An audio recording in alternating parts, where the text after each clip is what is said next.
Welcome in, folks. Happy Hump Day. I'm Bob Parsons. I'm joined by Lucas Macklin, and you are listening to the Platte Valley Investment Center pregame show. You're tuned into the home of Scottsbluff, Western Nebraska Pioneers. Tonight's matchup is brought to you by Platte Valley Investment Center, your trusted hometown team for all your investment needs. And we got a good one for you today. Yet another matchup between the Nebraska Outlaws and the Western Nebraska Pioneers. And the Outlaws looking to break a little bit of a skid here, and the Pioneers looking to stay hot. Yeah, and after that opening night win by the Outlaws over this Pioneers squad, as you mentioned, 3 straight losses. They're now 1-3, trying to find that mojo back after last night dropping the game against the Wranglers 15-5. Obviously, you were there. Give a little bit about what happened in that game. Yeah, it's just preventing the crooked number. They gave up 4 different innings of 4 runs. It is a smaller ballpark over there. Brock Berry unable to keep the ball in the yard as well as he probably wanted to. But it should be interesting to see how they react and kind of bounce back from that. I was on the bus ride on the way back. There's a lot of good team bonding, a lot of riddles. Shout out to Zach Turk, Christian McKernan, and Gideon Leslie for being very good at said riddles. I was struggling a little bit. I'm not a good brain teaser guy myself, but they definitely still have that chemistry, and it'll be interesting to see how the Pios kind of match that. Yeah, 1,000%, and get some new Pioneers players at the bottom of the lineup today in Ray Zamaripa and Deshaun Harvey, a couple of young guys, both trying to break into college. Harvey is a 2026 high school graduate. I had a chance to talk to him pre-game. He's a really, really good, fun guy who he comes in the locker room and just fits right in. Excited to see that. Obviously, Zamaripa as well. Those two guys hopefully give a little bit of a boost to this Pioneer squad. It's been a minute since they played, and be able to come out and hopefully get another win after putting 2 wins in a row with some really good pitching, which has been the big thing. Yeah, tonight is going to be the first night that we'll also see 2 new Outlaws, the 2 Banning brothers. It sounds like Jack Banning is going to be coming out of the bullpen after starter Tommy Quintana is going to pitch. Once again, he started that last game against the Pioneers, pitched very well, just 1 run over those 4 innings.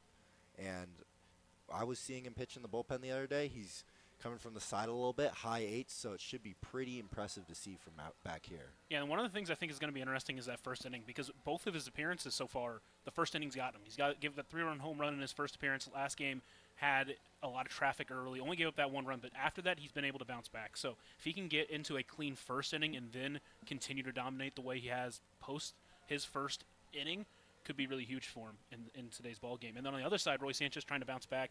His last start walked 7 batters in that opening game against this Outlaws team. Tried to bounce back. He pitching a little bit with a blister on his finger, but like I said, he's got a ton of really good stuff. It's going to be fun to see what he can give this team today. Yeah, and we are talking to you live from the Logos broadcast booth. Logos is your home for all your screen printing and embroidery needs. Shop the showroom or have something custom made at Logos, 1344 10th Street in Gering, Nebraska. Oh, we are going to head to a break real quick, and then back on the other side, we'll be back with the Scottsbluff screen printing pregame interview. See Shane and his crew for all your Scottsbluff screen printing needs for all seasons and sports needs. I'm Bob Parsons. I'm joined by Lucas Macklin. You are listening to the Front Range League Network.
we're going to do the national anthem real quick, and we'll be right back with the Platte Valley Investment Center pregame show.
Once again, welcome back into that Platteville Investment Center pregame show. I'm Bob Parsons. I'm joined by Lucas Macklin. And your starting lineups tonight are brought to you by the University of Nebraska Medical Center College of Nursing. UNMC is preparing for the next generation of nurses with hands-on training, expert faculty, and real-world experience all close to home.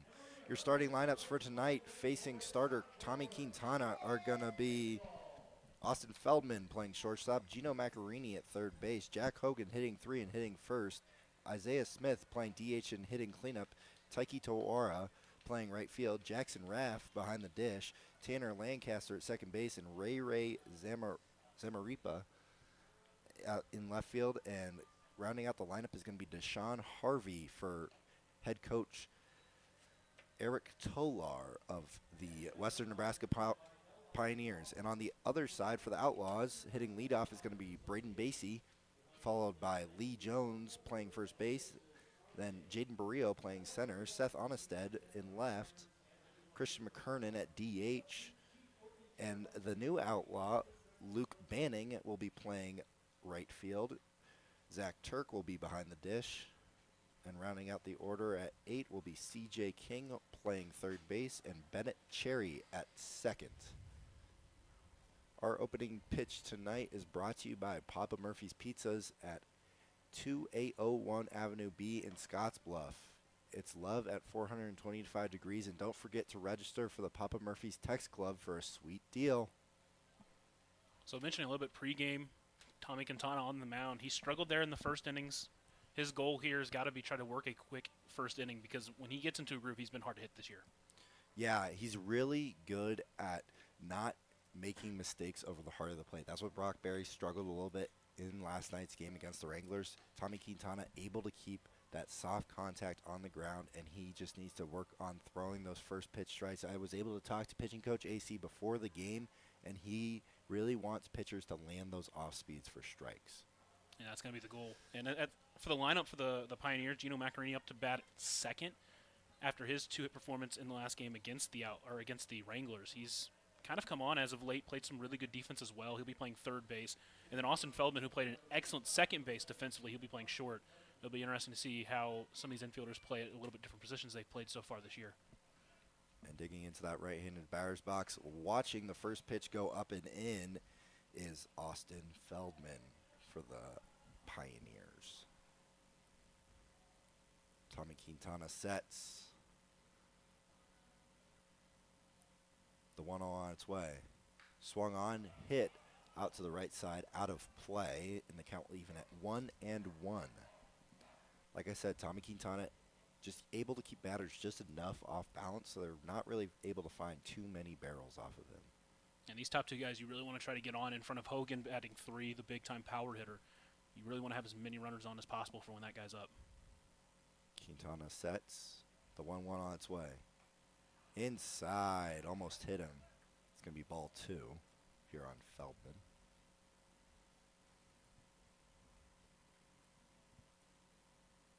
It'll be interesting to see how far they let Tommy Quintana go. He does not have overpowering stuff, so it should be pretty easy on his arm there. The 2-1. Swung on, fouled back once again to the right side, out of play. The count evens at 2-2.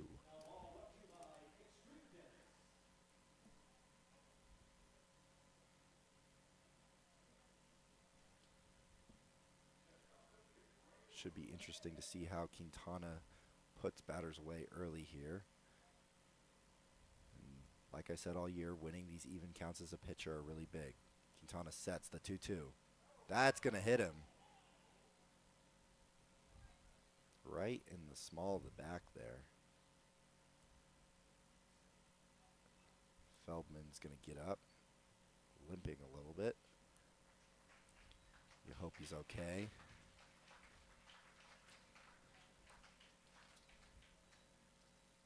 And as well, it's been a lot of hit by pitches so far for this Outlaws pitching staff.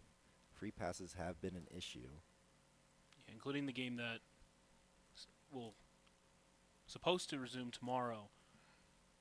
The Pioneers have started all 5 games with free passes, being hit by 3 pitches and then walked twice. See how Quintana is able to navigate the runner on first base. Digging into that right-hander batter's box is Gino Maccarini. Quintana sets, pitch, lands on the outer half of the plate for strike 1.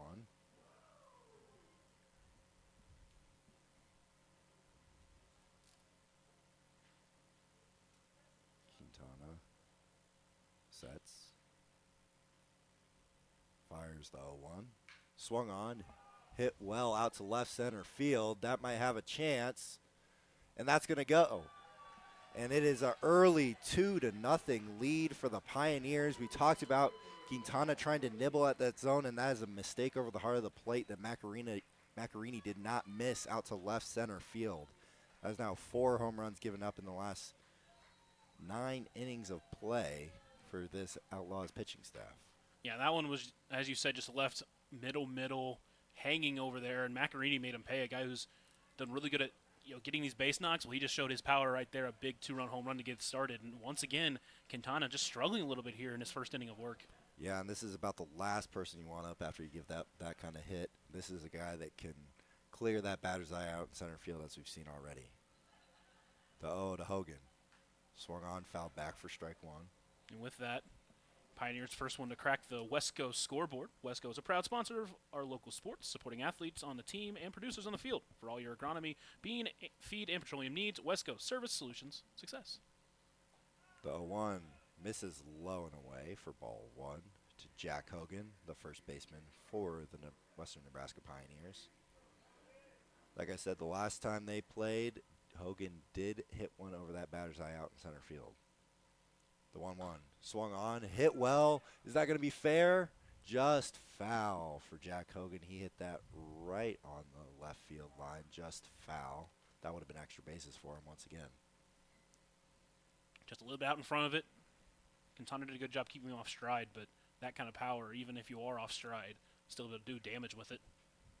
Yeah, it'll be interesting to see Quintana up in this count, how he's going to attack him.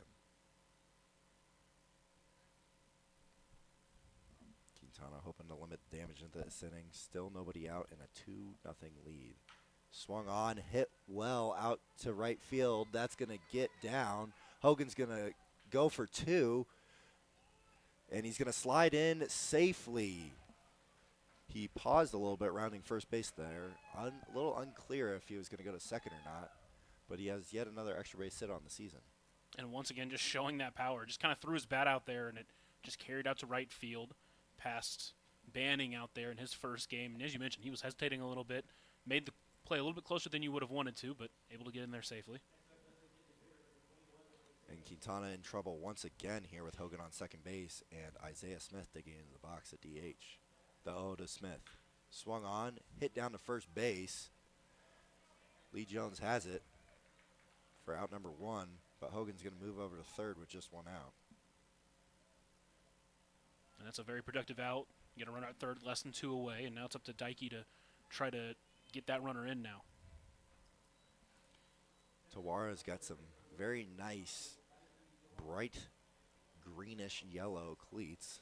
He's getting some compliments from the Outlaws bench. The 0 to Tawara. Misses in for ball 1.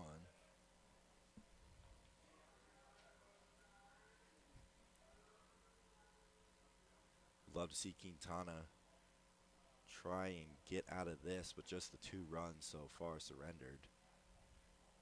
The 0-1-0 lands for strike 1. The count is going to even at 1-1. Outlaws pitching is going to need a lot of innings today from Quintana. Yeah, both these teams kind of short on pitchers for these next few days. You would love to see your starters go deep into this one. Quintana's 1-1. Swung on, hit well. That's going to get through and score another run. Again, that one just left a little too middle and finds Tawara's barrel. He's going to have an RBI single here in the top of the first inning.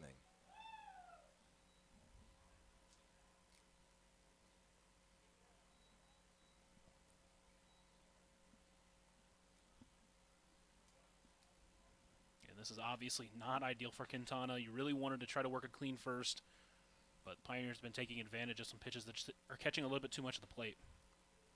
Yeah, that was a point of emphasis, trying to limit the free passes from Quintana today, but he's just living a little bit too much in the heart of the plate. The 0-0 misses low and away to the catcher, Raff.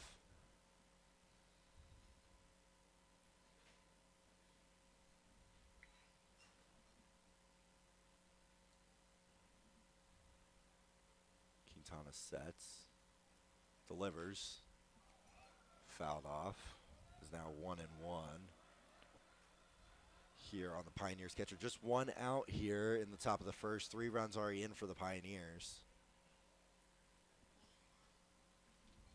Tommy Quintana hoping to limit that damage. He's going to check over on Tawara at first.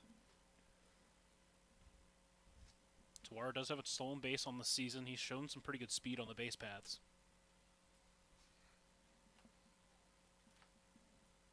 He's going to go. Pitches high. Throw down to second is in time. Great throw by the catcher, Zach Turk, there to nab the runner, Tawara. And that is a big second out there. Looked like that pitch was high for ball 2.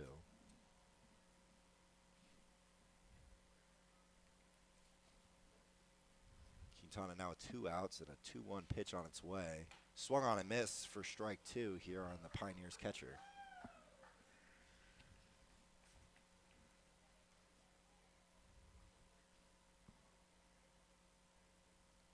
Love to see Quintana get a punch out to end this inning. The 2-2.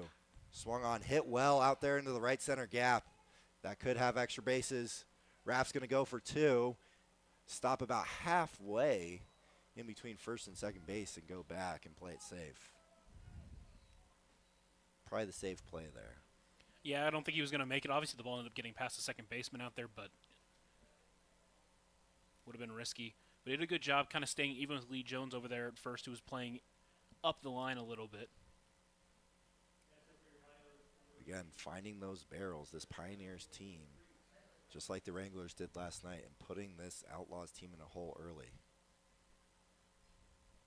Quintana's 0-0 to Lancaster. Lands the off speed for strike 1. And like I was saying with pitching coach AC, he loves when they can land those spinners for strike 1. Quintana's going to check over on Raff at first base.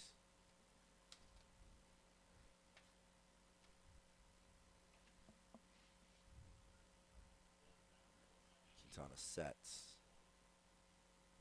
The 0-1. Misses low and away. A good block back there by Turk. Quintana looking to get out of this inning with just the 3 runs that have gotten in so far.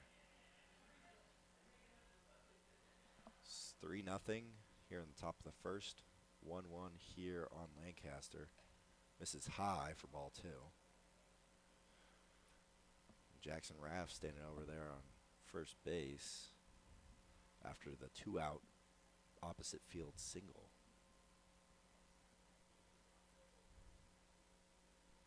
Quintana sets. Fires the 2-1. Lands on the inner half of the plate for strike 2 here on the Pioneer second baseman. That's a nasty front door breaker. One of those that looks like it's going to be a ball for 95% of the time, and last second just hits that inside corner. Yeah. Love to see Quintana get out of this inning here. The 2-2. Swung on and missed on a pitch up and out of the zone for strike 3 and out number 3. You are listening to KNEB and the Front Range League Network. It is 3-0 Outlaws. We'll be right back.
Are these stats accurate?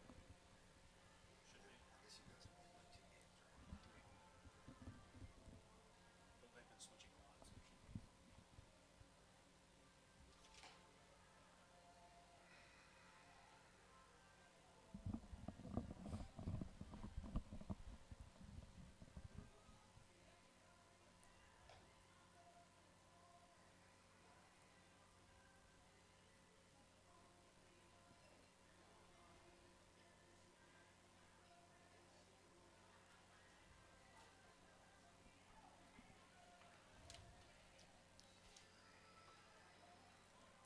Welcome back, folks. I am Bob Parsons. I'm joined by my partner, Lucas Macklin.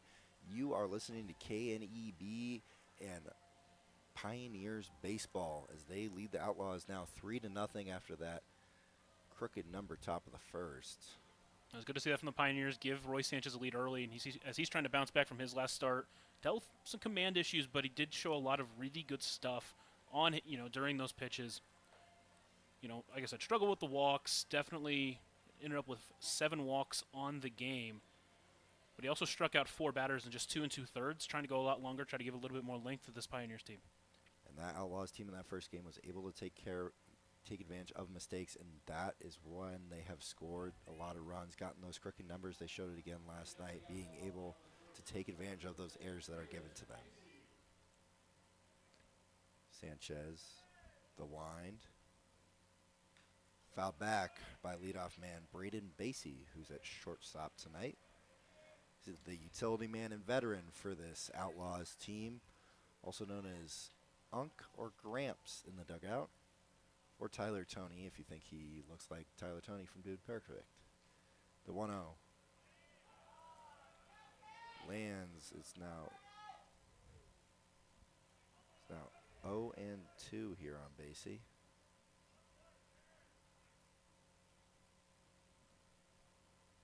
The wind. 0-2 on its way. Misses, blown away for ball 1. Basie, a native of Indiana. Sanchez gets his sign. The wind on the 1-2. Swung on, hit well. That's back up the middle by Basie. And they will have a leadoff man on once again. He's been great in that leadoff spot at getting on base. And did a good job there, just waiting for his pitch. Had 2 strikes, didn't do too much with it, just battled it off, muscling it out to center field. And that's the way you want to respond after giving up those 3 runs in that first inning. Braden Basie almost a 600 on base percentage so far this season in those first 4 games. It's been helped. He's been hit 3 times. He's walked a couple of times. Been hit 4 times. Hit again, once again last night, as Lee Jones, the Canadian, swung on and missed on that first pitch from Roy Sanchez. Lee Jones, a towering 6'5" frame playing first base over there. Basie takes a lead at first. Sanchez the stretch. Grounded, right side. Thinks about 2, throws to 1. It's going to get away from the first baseman. Basie's going to go to third. Jones is going to stay put at first. And we talked about those defensive mistakes. Lancaster seemed like he was a little shook after unable to make that play at second base. Yeah, it was a slow roller. He wanted to turn 2, realized he wasn't going to get that, and then just rushed it a little bit and just threw it into the ground. And over there at first, Hogan not able to get to it. And in comes Barrio, who had a great last game for this Outlaws team. He's hitting .308 with a .357 on base. He'd love to do some damage and come to that lead here. The stretch from Sanchez. Misses high for ball 1. And what I wanted to say before that play is that Sanchez is going to be interesting to see how well he holds those runners at first, being that lefty. He did a good job. Basie was basically at first base when he had released that pitch. Sanchez checks on the runner, the stretch. Swung on, hit well. Down that right field line. That's going to get down possibly for extra bases. Barrio's going to stay at 1, but Basie will come around to score. Lee is going to get into third base. So a great approach there by Barrio with the runner on first, able to move him over to third. And once again, the Outlaws taking advantage of those errors.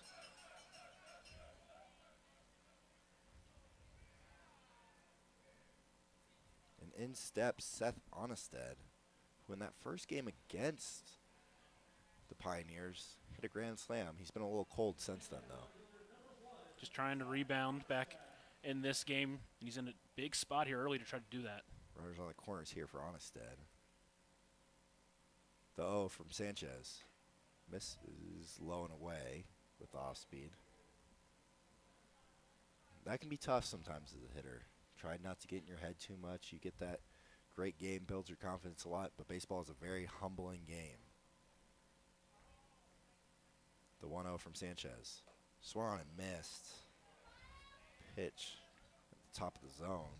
Count evens at 1-1 on the Outlaws left fielder.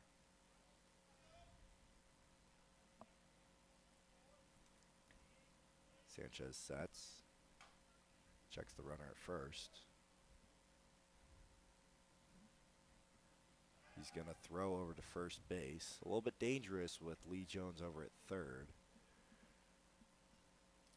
Just keeping him honest over there. They still want to keep that double play intact. Still trying to get that first out of the game here.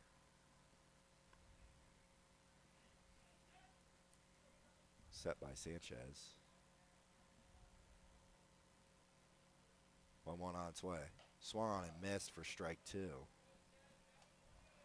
And so far, every first movement by that runner at first base, no matter who it's been, has always been back to first. Sanchez doing a really good job at holding that runner at first, not letting them get a good secondary. Yeah, it's a little bit tough for lefties. You normally have to decide whether it's going to be a lean back or going to go on first move. And Sanchez misses low with the 1-2. Count's going to even with the 2s. And if you're Sanchez, you want to try and win these 2s. If you're a hitter, you want to try and win it and just try and get advantage in the at-bat. The 2-2 from Sanchez. Swung on, hit down to third base. Going to throw over to second. Lee Jones is going to go home. They're going to get the double play. But Lee Jones will score, and will cut the lead to 3-2 on that West Coast scoreboard. It was a good play there by Macarini over at third. Made the throw over to second. Could have had a chance if they had gone home to get Lee Jones because it was a late jump from him, but at the end of the day, still get 2, bases are cleared, and you still have that 1-run lead. Yeah, I imagine Seth is not too happy with himself on that one. That's not counted as an RBI with him getting grounding into that double play. Now 2 outs as Christian McKernan takes the first pitch up and away for ball 1. Christian McKernan, they've kind of been bouncing around. He's second game at DH. He's played first and third as well. The 1-0 misses high and away again. And again, just trying to learn those players, learn those guys, what makes them the most comfortable. Kernan does have some power in that bat. Takes low once again. He's up early, 3-0. You got to wonder if they give him that green light here with that hard fastball from Sanchez, see if he can put one out and tie this game. The wind on the 3-0.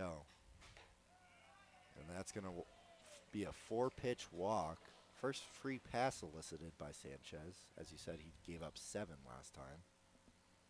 There weren't a ton of big misses there. Even that 3-0 pitch was pretty competitive, but just not getting the swings in that at bat. And McKernan, he's shown to be very patient and wait for his pitch. And the first at bat for new outlaw Luke Banning, recently graduated, another class of 2026 guy. Sanchez pitch, swung on and fouled back by Banning.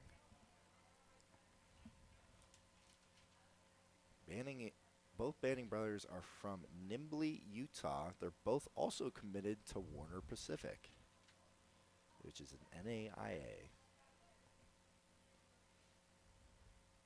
Sanchez is 0-1.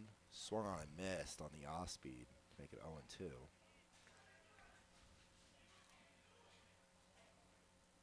Love to see Bannon put together a good AB in this Outlaws debut, especially with 2 outs now.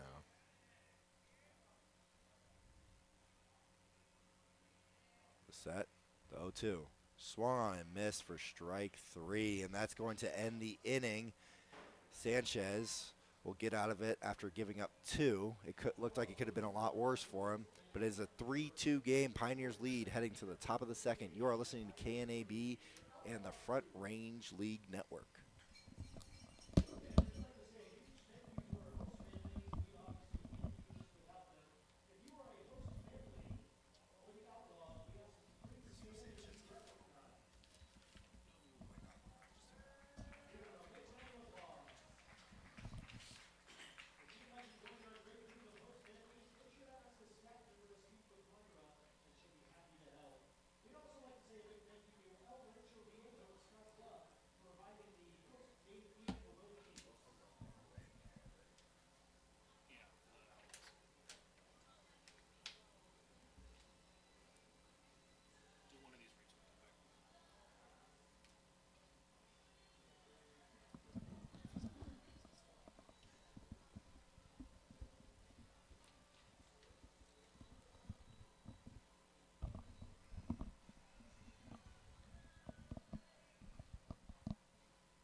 Welcome back, folks. I'm Bob Parsons. I'm joined by my partner, Lucas Macklin. And this broadcast today is brought to you by Monument Physical Therapy. Monument Physical Therapy understands that one size doesn't fit all. That's why they offer flexible treatment plans designed to fit any lifestyle. They have a board-certified orthopedic specialist who brings creativity and expertise together. We want to thank all of our partners here at the Nebraska Outlaws and the Western Nebraska Pioneers. We have a high-scoring one so far on the West Coast scoreboard. The Pioneers lead the Outlaws 3-2 as Tommy Quintana digs the rubber for his second inning of work here. He is going to face Zamaripa in his Pioneers debut. Yeah, and if you're the Pioneers, you want to try to do what you haven't been able to do before and just keep adding runs here. But Quintana's been really good after that first inning of work in each of his first 2 appearances. And he starts off his second inning work once again well with a first pitch strike. Quintana sets, looks in, fires. Swung on, hit high to the right side. Jones ranging over to it. He will not get it. That'll be strike two. Quintana up early. See if he can put the new Pioneer away efficiently here.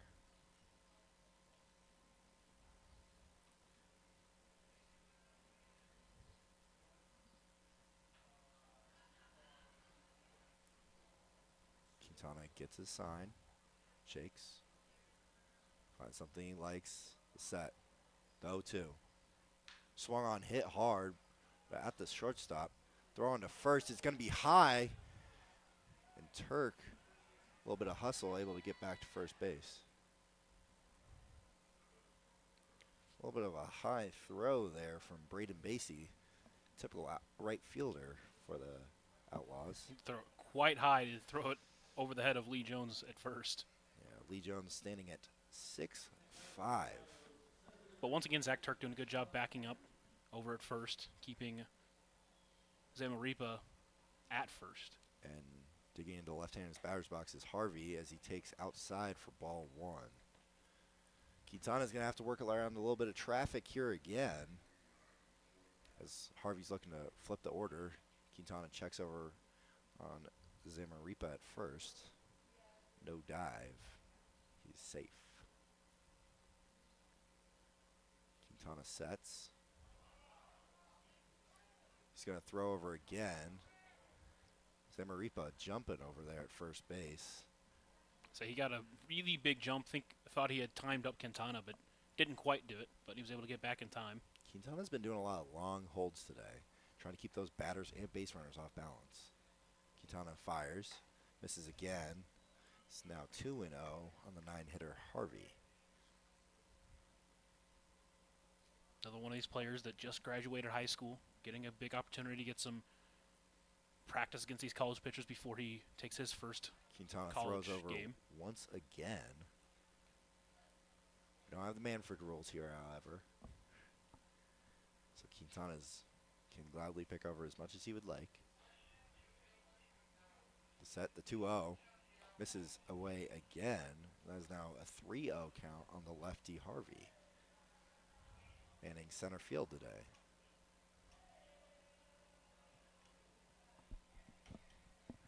Should be interesting to see how Quintana attacks these new hitters. Was able to get the ground ball, unfortunately not the throw. The 3-0 misses away once again on Harvey, and he sees 4 pitches, all of them balls from Quintana, and is now first and second here for the Pioneers, with the leadoff man Feldman coming to the plate. And love that at bat there from Harvey. Didn't bite any of those pitches. There were some close pitches there. weren't really a lot of bad misses, but young kid with a really good presence at the plate. Now Quintana's in a little bit of trouble here with runners on first and second. Nobody out here on the top of the second. Misses in and up to Feldman. And you got to get those first pitch strikes. You got to be more efficient, especially when you have so many games going on this week if you're the Outlaws. The 1-0. Misses in. Turk able to receive that well, but does not get the call. It's now 2-0 on Austin Feldman.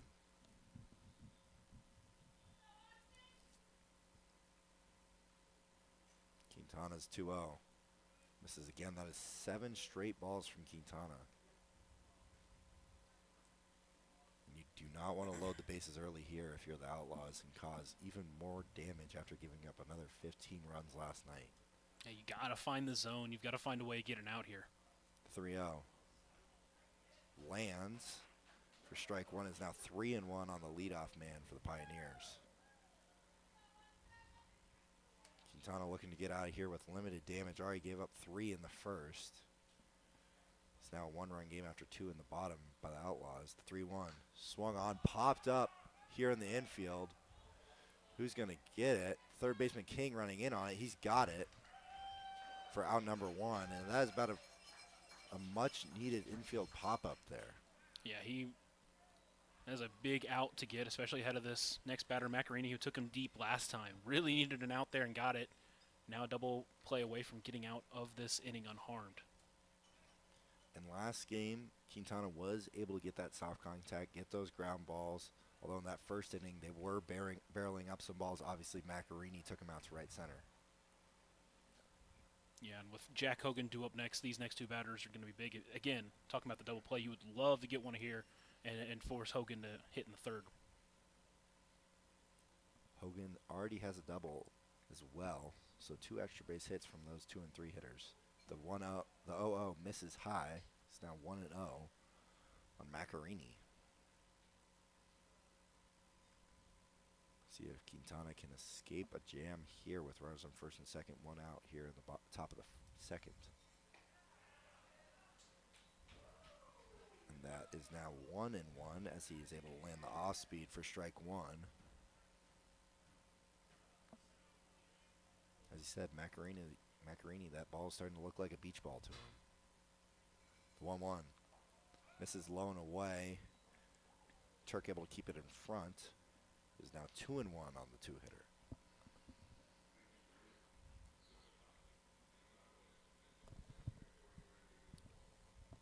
As you were saying, you want to try and limit the amount of people on base for Hogan, who's up next.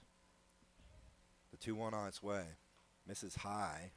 Is now 3-1.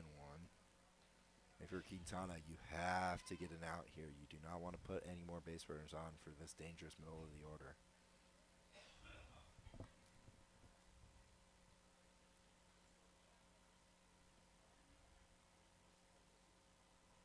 Quintana steps off. Gets his sign. Sets. Fires. Ground ball to the right side. That might be what they need. King taps third. Throws on the first. Jones is able to pick it. And what a second inning escape jam by Tommy Quintana. Is able to escape runners on first and second with nobody out and is able to hold them at 3. It is 3-2. Pioneers lead. We are heading to the bottom of the second. You are listening to KNEB Radio and the Front Range Lead Network.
Welcome back, folks. I'm Bob Parsons. I'm joined by my partner, Lucas Macklin. We're going to watch Roy Sanchez get his second inning of work here after giving up 2 in the bottom of the first against the Nebraska Outlaws.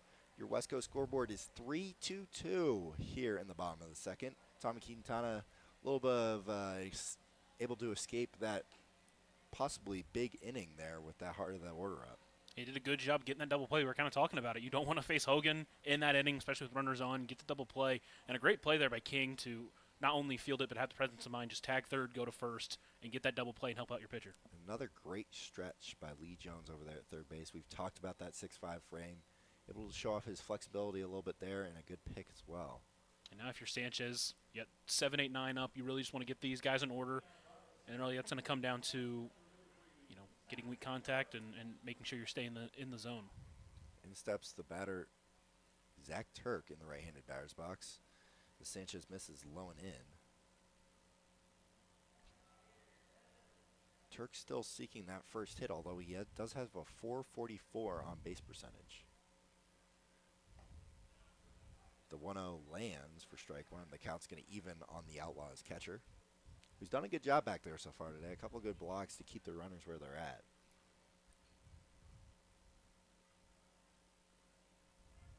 The lefty Sanchez winds. The 1-1. Misses, low and in. Asks the first base umpire if he went. He says he did not. It's going to be ball 2.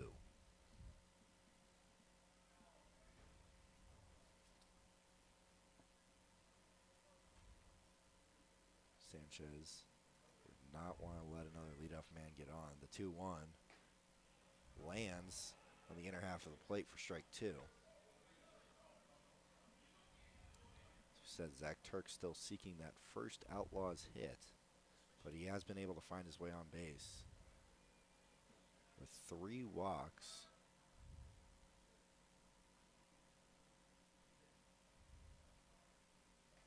The 2-2 swung on and missed for strike 3 on the off speed. Just a wave and miss there from Turk. That was a really good pitch at 2-2. Get a little bit of a bender. Turk just way out in front.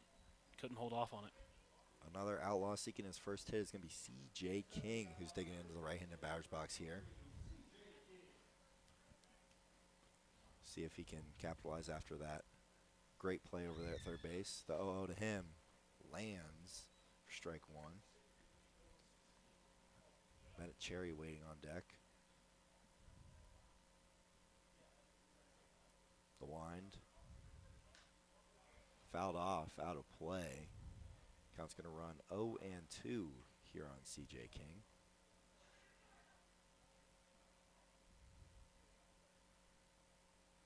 C.J. King, another one of those California kids. Swung on, fouled back. We'll do the 0-2 again. C.J. King from Clovis, California. Currently attending Colinger College. One of those guys looking to get a little bit more playing time here in the Front Range League. The line, the 0-2 from Sanchez. Able to land on the outer half of the plate for strike 3. King goes down looking, and it's back-to-back strikeouts here in the bottom of the second from Sanchez. And going back to first, struck out the last batter he saw in the first, so 3 straight overall. Really finding his put-away pitch here at this point in the game. And in steps Bennett Cherry, the Georgia kid currently attending Reinhardt College, also in Georgia. He's 1 for 4 so far this year. The 0 to Cherry. Inside, almost hit him, had to get out of the way.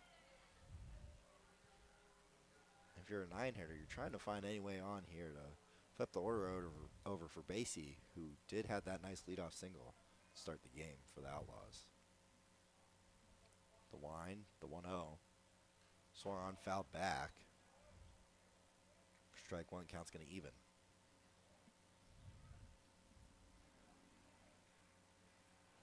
Nine hitters have had successful days so far, whether it's Isaiah Murillo or Gideon Leslie in those first 2 games. The 1-1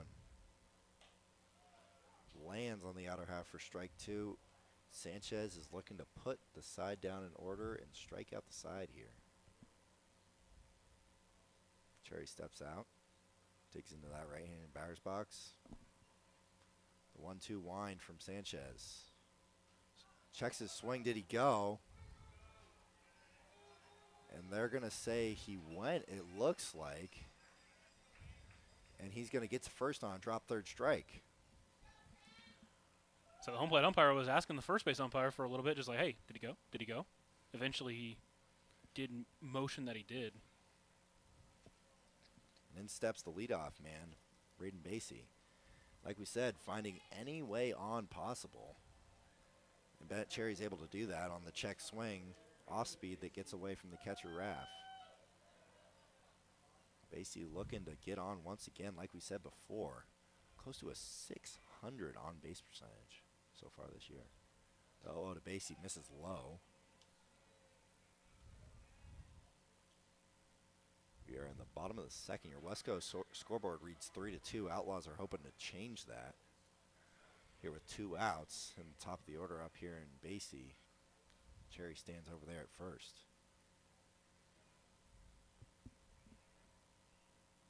Sanchez gets the sign. Looks over at Cherry. The 1-0 on its way.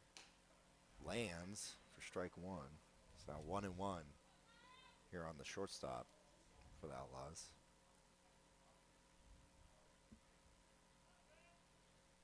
Basie found barrel and outfield grass last time up with a single.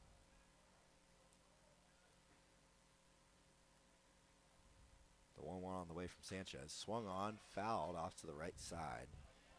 He's now down 1-2.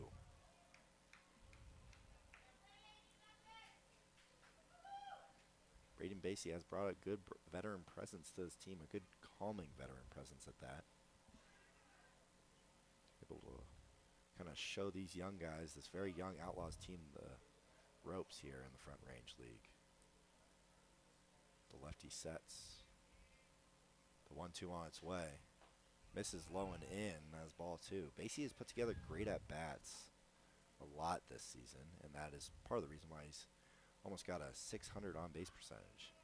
That's exactly what you want from your leadoff hitter, not just getting on base and getting hits, but just putting together really good at-bats, making that pitcher out there work more than you traditionally would. Set from Sanchez. Looks over at first. Fires the 2-2. Misses in with the off-speed. Sanchez thought he had out 3 right there. Instead, the count runs full. It's a really tough take there from Basie. It was really close, but didn't get the call. Sanchez taking his time out there behind the mound. Just a little reset here for a big full count. Hoping to not face first baseman Lee Jones. The payoff from Sanchez. Swung on, hit well, right back up the middle by Basie.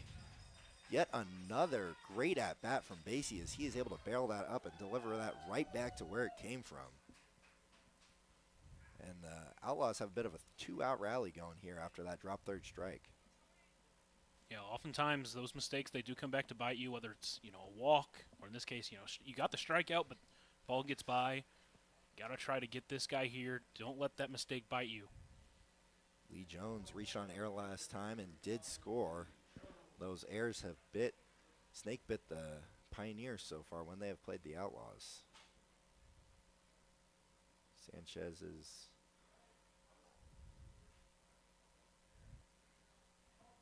he delivers the 0 to lefty Jones, misses low. You just can't let this inning extend. You can't let those mistakes compound if you're the Pioneers here. Lee Jones looking to flip the scoreboard here.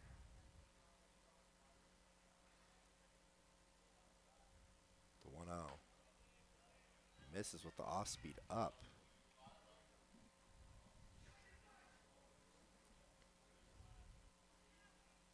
Five of the last 7 batters Sanchez has faced, he started off behind in the count. Got to try to find those first pitch strikes. Lee Jones looking to do some damage here with the speedy Basie on second, hoping to score on a double in the gap. Jones takes time.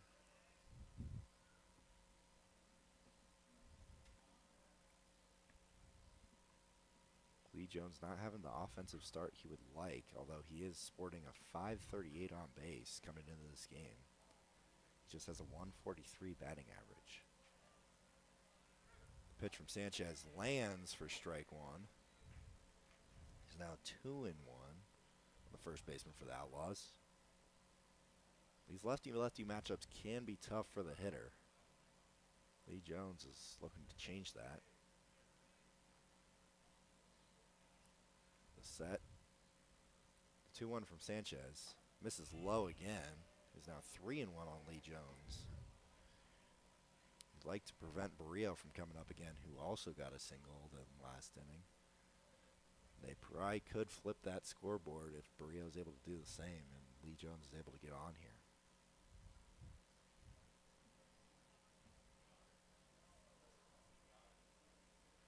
(3-1) on the way to Jones. Swung on, hit back right to where it came from. Sanchez gloves it, but throws on to first, and it's not in time to get Jones. Another one that came right back where it came from. This one hit a little bit more on the ground. Sanchez gloved it, but a little too much, and it killed the ball in between the pitcher's mound and shortstop. That was a tough one. It's one of those that could have definitely got through the middle if he doesn't touch it, but it also could have been playable from his shortstop or second baseman.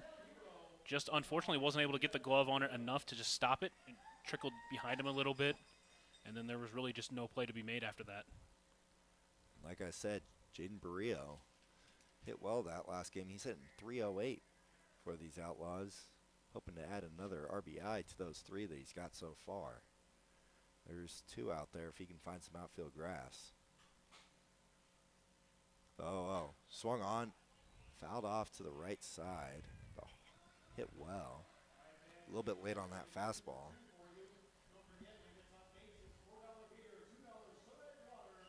Hit that bloop over to right field. He's hoping he can just do that again, hopefully.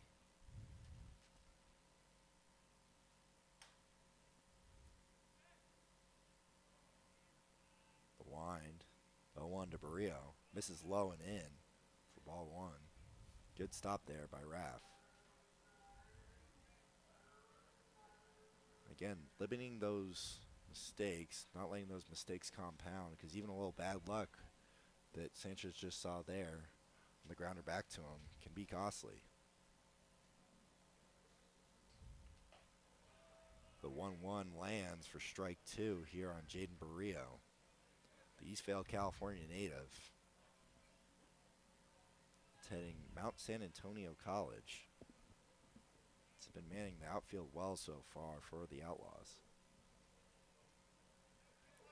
He's going to have to battle here. The wind from Sanchez. The 1-2 on its way. Swung on him. Fouled off. Right back to the backstop. We'll do the 1-2 again. Rio just able to get a piece of that there. Rio with a single somewhere in the outfield will flip the scoreboard, likely with the speedy Basie on second. Bases loaded here, 2 outs here in the bottom of the second. The 1-2 on its way. Misses in for ball 2. Count's going to even at 2-2.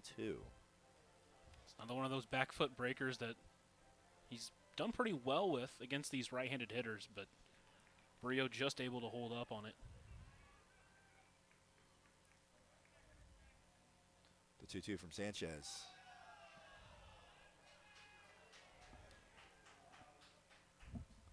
Barrio thought that was ball 4. Instead, the count runs full. Sanchez not really getting that inside part of the plate so far in this game. A couple of pitches that have been close there, but like I said, just hasn't been getting the call. See if Sanchez can get it here. The runners will have a head start, so possibly a double in gap will be able to score all 3 of them. The single will most definitely score 2. The 3-2 swung on and missed on the changeup for strike 3, and Sanchez is fired up. We saw that motion in game 1. We see it again here. The West Coast scoreboard reads 3-2 after 2. We'll be right back here on KNEB and the Front Range League Network.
We are back here on KNAB and Front Range League Network. I'm Bob Parsons. I'm joined by Lucas Macklin. We are here in the top of the third. One of our partners, The Dugout. The Dugout invites you to come check out the newest recreational option in Scottsbluff. You can register online at info@thedugoutsb.com. We want to thank all of our proud partners here at the Nebraska Outlaws and the Western Nebraska Pioneers.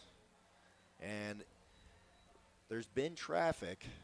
There's been a couple runs, but both teams were unsuccessful last inning. Yeah, both pitchers did a good job working around traffic, as you mentioned, working around a little bit of jams. Both of them were not technically self-inflicted. Both were really started due to an error, but both did good jobs getting out of it. And now Quintana out there trying to keep the Pioneers off the scoreboard. As he misses low to the always dangerous hitter, Jack Hogan, for ball one, and the count is 1-0. The 1-0 to Hogan misses high for ball two. This is not a hitter you necessarily want to get behind. Yeah, Hogan's last game out, that home run, a 4 RBI day against these Outlaws. Outlaws looking to snap a 3-game skid here after that dominant first win over the Pioneers. 2-0. Misses in for ball three. Not the start to the third that Tommy Quintana was looking for. Like we said, these teams are going to need some pitching over a lot of games coming up, including those 13 innings that both teams will have to cover tomorrow.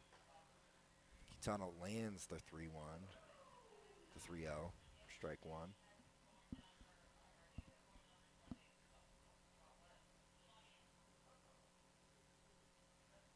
Quintana sets the 3-1. It's behind Hogan for ball four. For the third inning in a row, the leadoff man is on for the Pioneers. And up to the plate comes Isaiah Smith. It's one of those situations where obviously walks you never want to have, but you know, in a 3-0 then 3-1 count, that's almost better than just leaving it over the heart of the plate. Yeah, and Quintana was good in that last start against these Pioneers about nibbling on the plate. He misses low there on Isaiah Smith. Falls behind again, 1-0. He's one of these pitchers, kind of similar to like a Michael McGreevy, where he relies on getting weak contact and having good defense behind him. But whenever he's missing too much in the plate, hitters are able to take advantage. It's popped up, out of play. Onestad giving it a good try, but it's going to be out of play for strike one. Count's going to even at 1-1.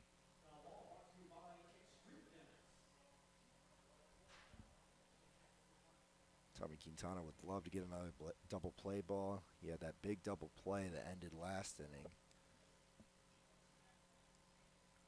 The 1-1 lands for strike two. He's up on the cleanup hitter Smith here, 1-2.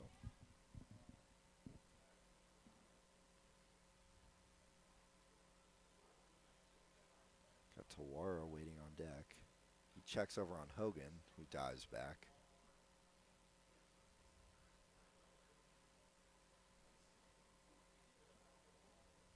Quintana looking to finish off the cleanup hitter here, the 1-2. Just misses outside for ball two. It's now 2-2 on Isaiah Smith. Smith, another one of these batters that just takes really good at-bats, has really good control of the plate, currently sporting a 500 OBP. The 2-2 to Smith. Swung on, grounded to second base. Cherry's going to fire to second just in time to get Hogan.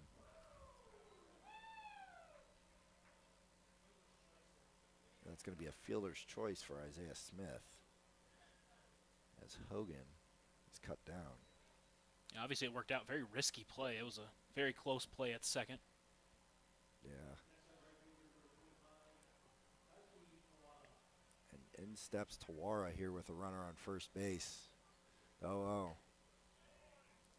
Misses up and away for ball one. Every hitter this inning has gotten a 1-0 count. Quintana hoping to get another slow roller. The 1-0 lands for strike one. And those infielders have got to know that that ball is going to roll slow. I think Cherry was a little bit surprised about how long it took to get to him, which caused him to make a rush, throw it over to second, although he was able to get Hogan. The 1-1. Misses high for ball 2. So 2-1 here on Daiki Tawara.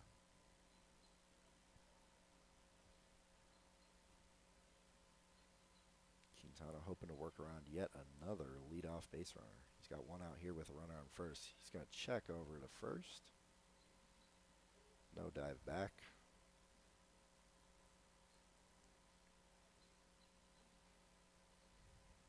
Quintana sets. 2-1. Lands for strike 2. Here on Daiki Tawara, who's manning right field tonight for the Pioneers. Smith been dancing a little bit over there at first. Hasn't attempted a stolen base yet this season, but did steal 19 bags for Ithaca. The 2-2 here. Misses away. Count's going to run full. Tawara, one of those international players here in the Front Range League, hailing from Osaka, Japan.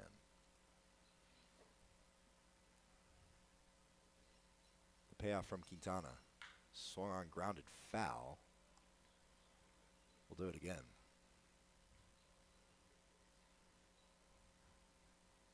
And knowing the pitching situation for the Outlaws, you got to try and put together these extended ABs. As he checks over on him at first once again, but it's unsuccessful. Top of the third, 3-2 on its way. Swung on, grounded softly. That's going to get through the hole. It is now runners on first and second after the Tawara single through that 6-hole there. Tawara's done a really good job at taking what he's been given. When he's getting pitches on the inside of the plate, oftentimes he's pulling, but on a pitch like that, outside part of the plate, just lifts it, lets the bat do the job, pushes it out to left field, just past the diving glove of Basie. He's done that, like I said, he's done that a lot this season so far. Digging into the right-handed batter's box, looking to do some damage is Jackson Raff, the catcher, who did single last time. The 0 to Raff. Lands the off-speed for strike 1. Quintana's going to have to work around some traffic here in the top of the 3rd inning.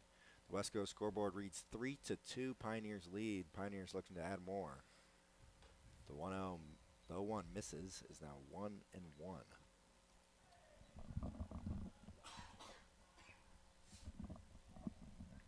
Quintana looking to escape yet another jam here. Runners on first and second, just one out. Quintana is 1-1, lands just above the zone there. For ball 2 is now 2-1. Here on Raff. Lancaster waits on deck. Quintana gets his sign. 2-1 on its way. Misses low and away for ball 3. Quintana down 3-1 here.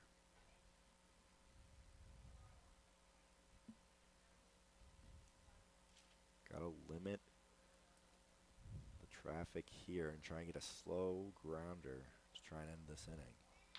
Swung on, hit well. That's going to get in the left center gap, and that's going to score 1. Tawara is going to roll into 3rd. That's going to be a 1-out RBI single for Jackson Raff as he is 2 for 2 today. It's good to see him really break out, getting his first couple hits of the season. And both of those have just been muscled out, not hit too hard, but not hit weak enough, able just to get it over the defender on each side. Big time at bat in a big spot there. In steps the second baseman Lancaster, who had that costly error back in the bottom of the second. First pitch is high from Quintana. Pioneers extend their lead 4-2, and they're looking to add more. Runners at the corners here with just one out here in the top of the 3rd. Quintana lands the 1-0, is now 1-1. You got those 2 new Pioneers waiting on deck. Both of them reached, one on an air, one on a walk.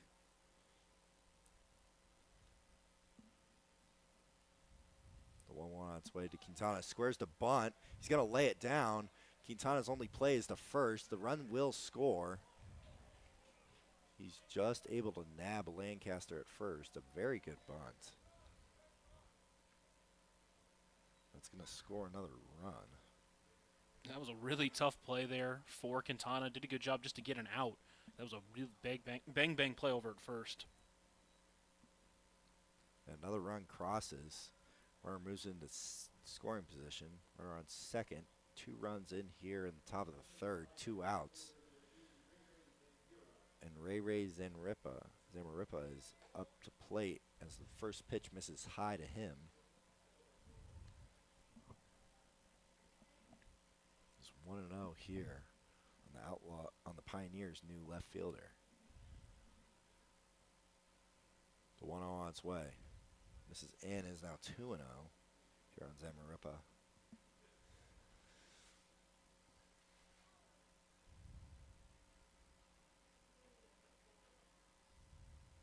Quintana gets the sign. Checks the runner at second. The 2-0. Swung on, hit out to right field. Banning's going to field it well for out number 3, but not before the Pioneers get another 2. It is now 5-2. Pioneers lead the Outlaws. We'll head to the bottom of the third. You're listening to KNAB and Front Range Network.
We'd like to thank Russell's Automotive for being a proud partner of Western Nebraska Pioneers Baseball and Nebraska Outlaws Baseball. Russell's Automotive, your family owned and go-to for all your quality automotive repair needs. I'm Bob Parsons. I'm joined by my partner Lucas Macklin here in the bottom of the third inning.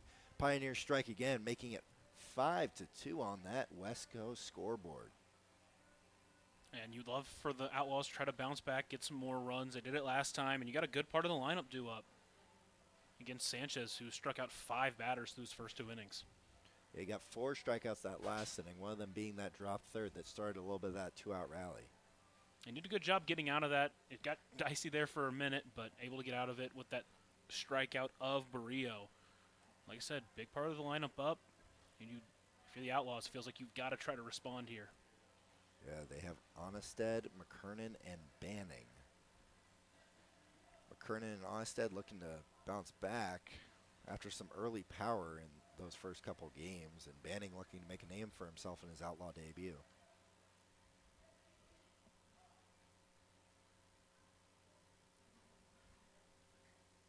We do have some action down there in the Pioneers bullpen. Looks to be Michael Fisher as Onnested digs into that right-handed batter's box against Roy Sanchez.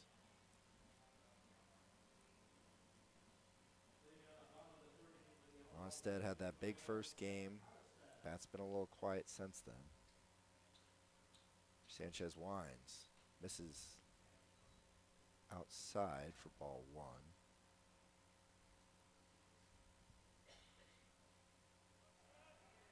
Like we said, baseball is kind of a tough game, especially in your head as a hitter. Love to see Onnested find some outfield grass here. The 1-0 swung on foul back for strike 2. Pardon me. Ball Strike one. It is now 1-1 here on Seth Onstead, the left fielder for the Outlaws.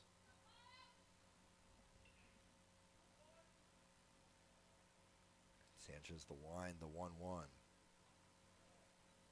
Misses low for ball 2. Onstead ahead here in the bottom of the third.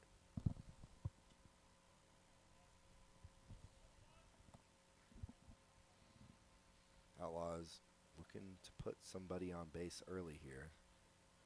The 2-1 is swung on and missed low for strike 2. Count evens.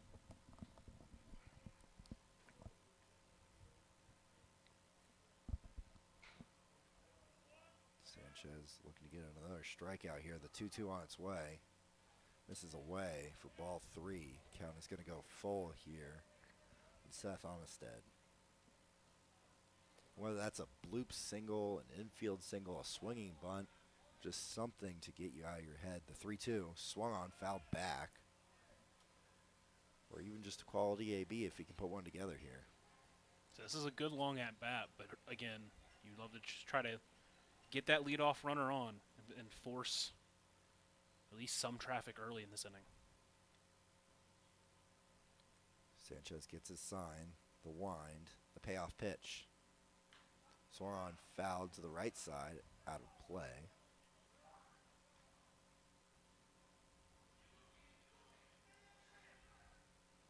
The 8th pitch on its way here. This at bat.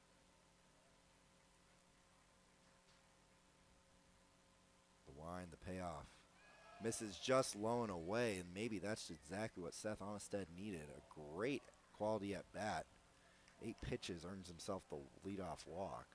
And so that's only the second walk for Sanchez in this start, doing a lot better job at controlling the zone. And even in that one, that was a well-earned walk by Onstead. A really good battle, fouled off a couple of cuff pitches, and then able to hold off on that, what he tried to do, backdoor breaker. Here's another guy. It was good adjustment mid at bat as well, as he was way out in front of that first breaker. Able to hold off on that one. Sanchez's first pitch to McKernan misses low. You hope that that walk isn't a start of a trend here for Sanchez. Like you said, Sanchez doing better in this start with the control.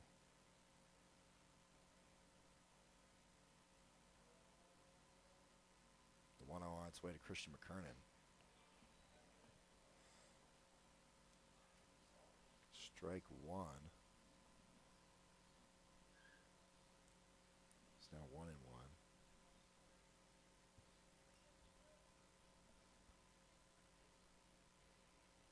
Sanchez the set.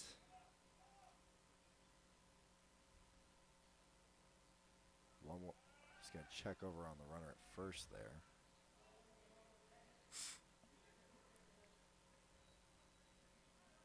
It's 2-0 here on Christian McKernan.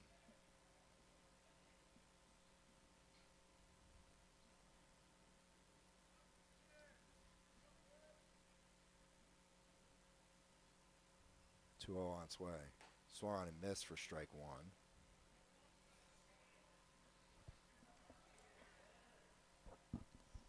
Outlaws would love to cut into that lead a little bit after that leadoff walk by Onstead. McKernan's got the power to make this one-run game.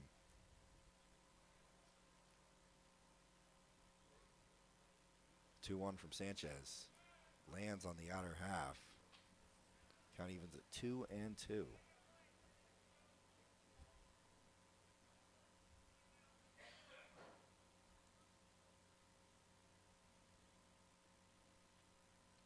Looking to win the 2s here. 2-2. Misses in. For ball 3. Count's going to run full once again. I'd love to see these Outlaws hitters getting deep into counts here. Feels like you got to try to find a way to get this guy out. You really don't want to put the first 2 runners on base if you can hold it. The payoff. Misses low. Another walk. Tommy Quintana at some point in this one. Sanchez is going to have to work around 2 leadoff walks here. The 0-0. Misses low once again. Like I said, you do not want to make this a trend. And And out comes Coach Tolar to talk to him. Coach Tolar, a former pitcher, played 4 years for Williams Baptist from 2020 2023. So he is, like I said, a former pitcher, knows what he's doing, just out there to try to reset his guy. It just feels like when he's pitching from the stretch, he's a little bit less comfortable than when he's pitching from the windup. So that's what the Outlaws need to do, is just try to put as many runners on so you can force them into pitching from the stretch. Yeah, and that can be, pitchers are kind of funny sometimes that way. They can get in their head real easy, whether that's having to worry about those runners because you're out of the stretch or even being in the stretch, like you said.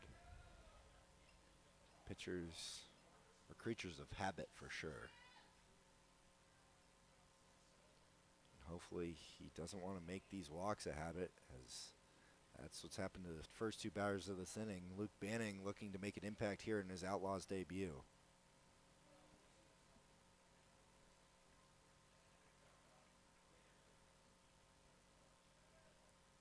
The 1-0 on its way. Lands on the outer half for strike one. Counts going to even at 1-1. Those aren't bad at-bats for Sanchez. Both of them going full, just losing them a little bit.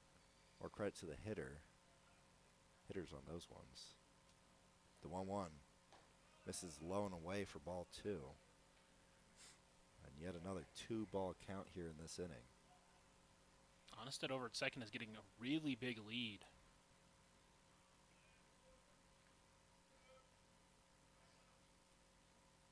Sanchez is 2-1. Swung on and missed for strike two. Is now 2-2 here on Luke Banning, the Utah native. Recent high school graduate as well, so congrats to him on that.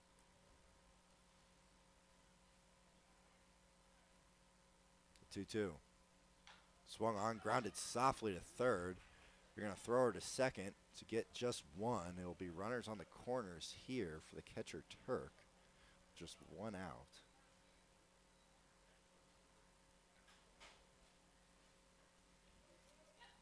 Sanchez is going to have to navigate some traffic once again here. And right now, you really just don't need to worry about the runner at third. You've got a 3-run lead. You just need to be able to get these next couple guys out. Don't let this turn into a massive inning. You really don't want to let them put up a crooked number, which the Outlaws have been successful at so far. Put up a 3 spot last night and a 5 and a 9 as well earlier in the season. The 0-0 on Turk. Misses up and away for ball one. Turk still seeking that first Outlaw hit, although he has a 400 plus on base percentage already.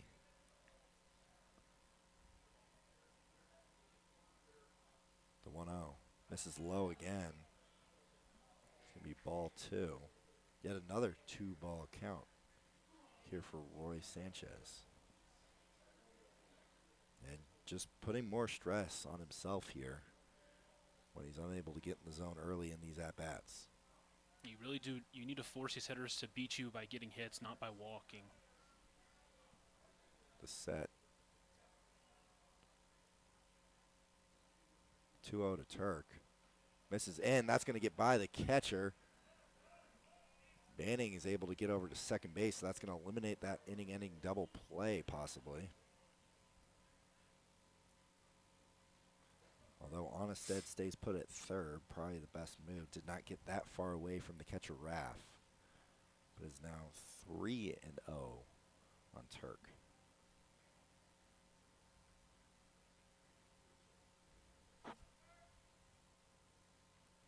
Sanchez taking some time behind the mound there. Both pitchers definitely taking their time today so far. Long holds, just trying to get the hitters a little uncomfortable.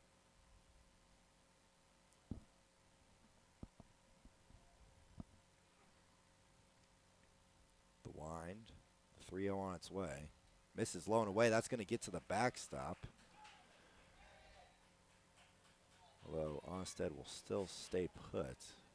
Not trying to make that second out of the inning at the plate. But it's a 4-pitch walk from Sanchez.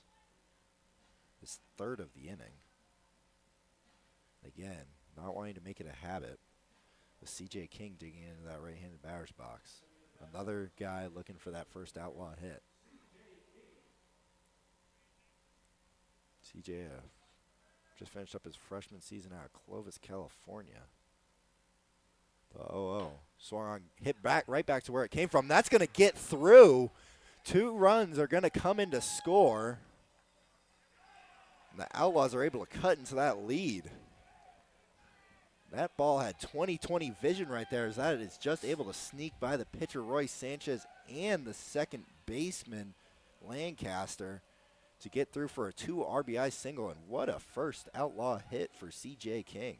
Yeah, just missed the glove of Sanchez and Lancaster, as you mentioned. I mean, it could not have been any closer to both of their gloves. And it's 2 big runs, but now, again, if you're Sanchez, got to be able to work around it.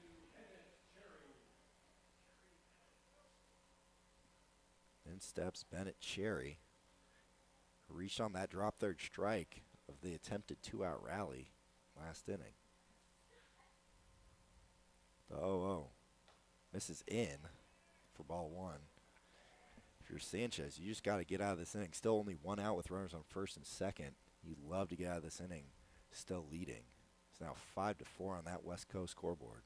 Pioneers still leading, but barely clinging to it. The 1-0 misses outside for ball 2 here on Bennett Cherry. And they're going to go to the pen here. Tolar comes out. As the command issues bite Sanchez once again with these Outlaws. Outlaws putting together good ABs to start the inning against Sanchez, and Sanchez kind of just lost it a little bit. A little bit of bad luck as well. While we have the break, let's let you know today's game is sponsored by Wells Fargo. For more than 125 years, Wells Fargo advisors have created wealth management and investment strategies aimed at achieving our clients' personal financial goals. Call Ryan Windhorst at 632-7561. Together, we'll go far. Also sponsored today by Hersted Monument, the Hersted Monument Company, serving the Valley for over 100 years.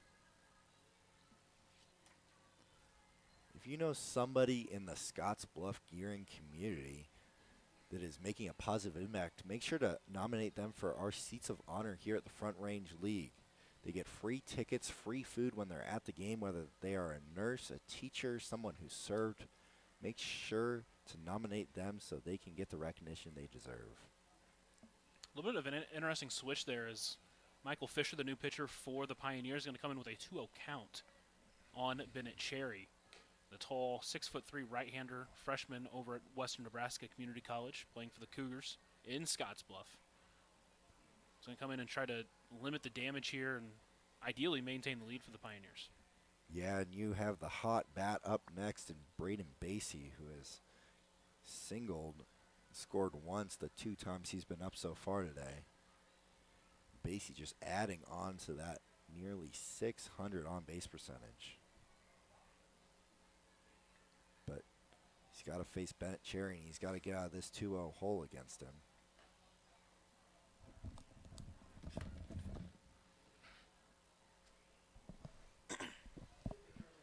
Ideally, he's going to come in and pump strikes. You just want to make sure you're in the zone. And again, as I was saying, you want to force them to beat you by putting that ball in play and getting hits rather than being able to walk.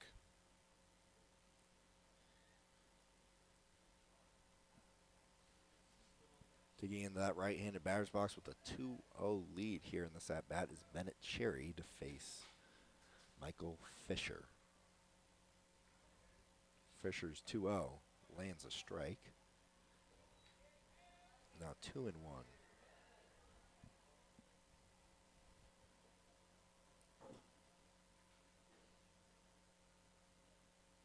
Bennett Cherry love to tie this one up. The 2-1.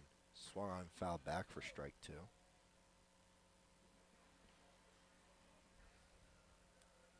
It's good to see him come in and throw a couple of strikes to start the at-bat for himself.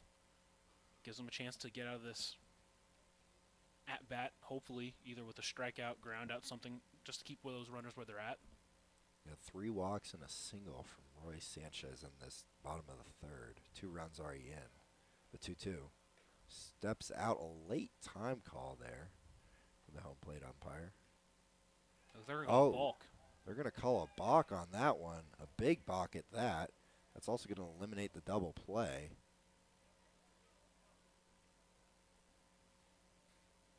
Now his runners on second and third. Here for Michael Fisher with Bennett Cherry at the plate. Here with a 2-2 count. 2-2 on its way. Misses away for ball 3.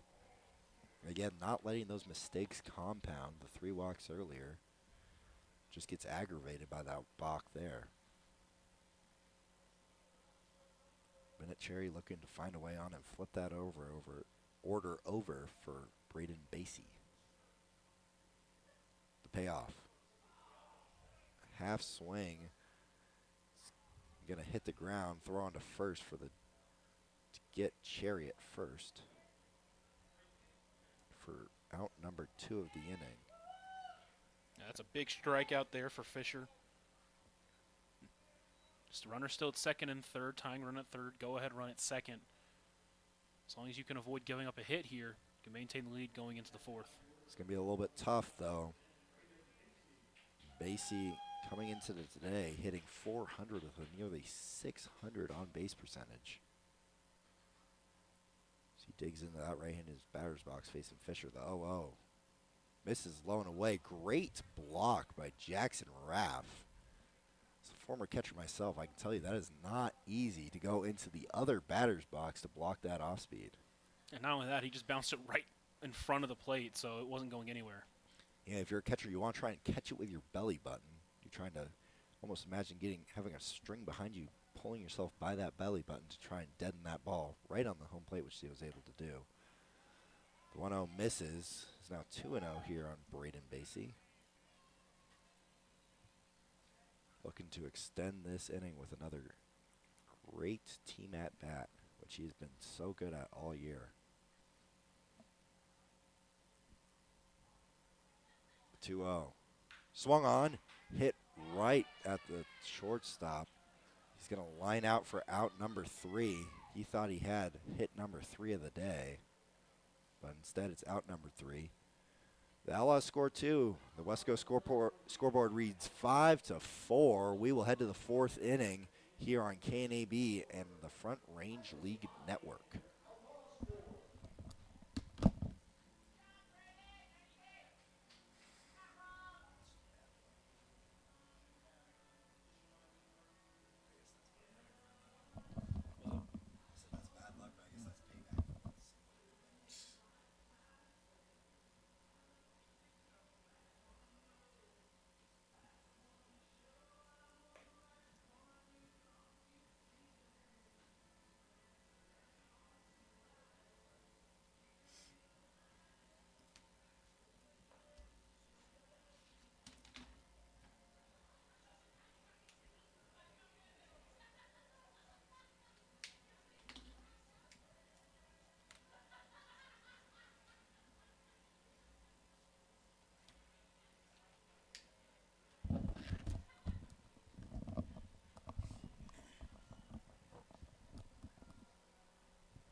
Welcome back, folks. I'm Bob Parsons, joined by my partner, Lucas Macklin. And we got a good one so far. Wesco scoreboard reads 5-4 as the Pioneers lead the Outlaws. Tommy Quintana on for his 4th inning of work here against this Pioneers lineup. So both times the Pioneers have scored, the Outlaws have responded. So it's, like I said, been back and forth. Been a fun ball game so far. The first batter he's going to face is the brand new Pioneer in Deshaun Harvey. Playing center field tonight. He walked his first time up on 4 pitches. Has yet to see a strike from Quintana. The 0-0 misses high. Ball 1. That is the only walk that Quintana has given so far. Has also hit a batter. The 1-0 misses low and away again. Maybe he just doesn't like this 9-hitter here, as it has been 6 balls that he's seen so far. Here on the top of the 4th inning. The 2-0 misses low and away again, and Harvey's a little bit upset. Here in his Pioneers debut, looking to swing the bat. Quintana has not given him an opportunity yet. This is now 3-0 after his 2nd inning 4-pitch walk. The 3-0. And that's going to be another 4-pitch walk for Harvey. I imagine he's saying in his head, I just want to see a strike, as he sprints to first base after taking his leg guard off. As you talked to him earlier, what was kind of your vibe that you got from him? He's just one of those guys, happy to be here. Again, high school graduate, so he's out here trying to, get these reps. And also just great vibes guy. One of those, it's a great addition to the dugout for sure. And Quintana misses once again to the leadoff hitter, Austin Feldman. That is now 5 straight balls to start this top of the 4th inning. Obviously we haven't seen it yet, but he's got a really good swing. It's really smooth. And obviously so far he's shown really good plate discipline as well. And that is fouled off into foul territory. Will Jones go and grab it? He will. Nice little over-the-shoulder catch there from Lee Jones. A little basket catch for out number 1 in foul territory. And he did a good job making sure that Harvey didn't get any ideas of trying to take second as well. Now Quintana is just a ground ball away from getting out of this top of the 4th inning. Well, it won't be easy, as it is the guy that went yard in the first, Macarini, who takes off speed for strike 1. He did get Macarini ground to a double play in the 2nd inning as well. So right now, 1 point Macarini, 1 point Quintana. And Harvey's going to go. Throw down by Turk will not be in time. Harvey will have a stolen base. His first as a Pioneer. And he's going to eliminate that easy ground ball double play. It's now 1-1 here on Nico Macarini.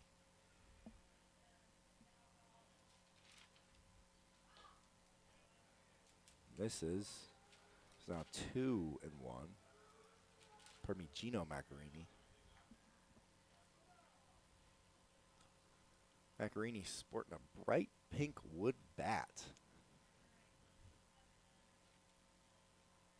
2-1, swung on, hit well out to center. Barrio moving back on it, back to the track, to the wall. It's going to be off the wall. Harvey is motoring on his way home. He will get a throw.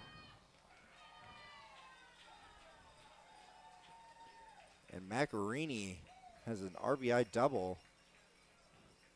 His 3rd RBI of the night after that 2-run shot back in the 1st inning. And he almost sent that one over the center field wall, 385 out there, and he just missed another home run. And then Basie over at short on the relay, I don't think he expected Harvey to be running. Took a little extra second to make the throw. If he had thrown it immediately, it probably would have been a close play at the plate. Yeah, it's a little tough, too. You obviously don't want Macarini to scoot over third as well. But now the always dangerous Jack Hogan, the 0-0 to Hogan, jammed him a little bit. Foul for strike 1.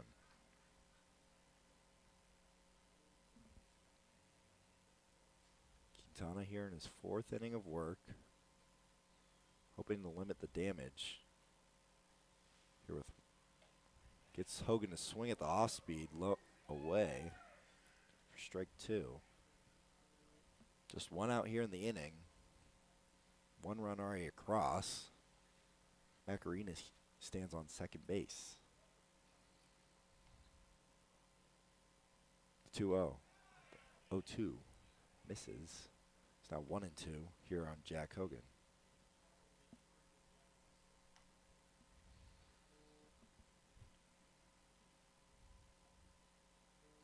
Hogan, the powerful bat, behind 1-2.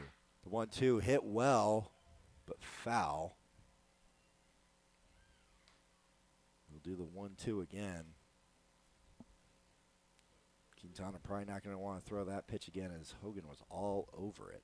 He absolutely laced that one. Fortunate for Quintana, he was a little bit too far out in front.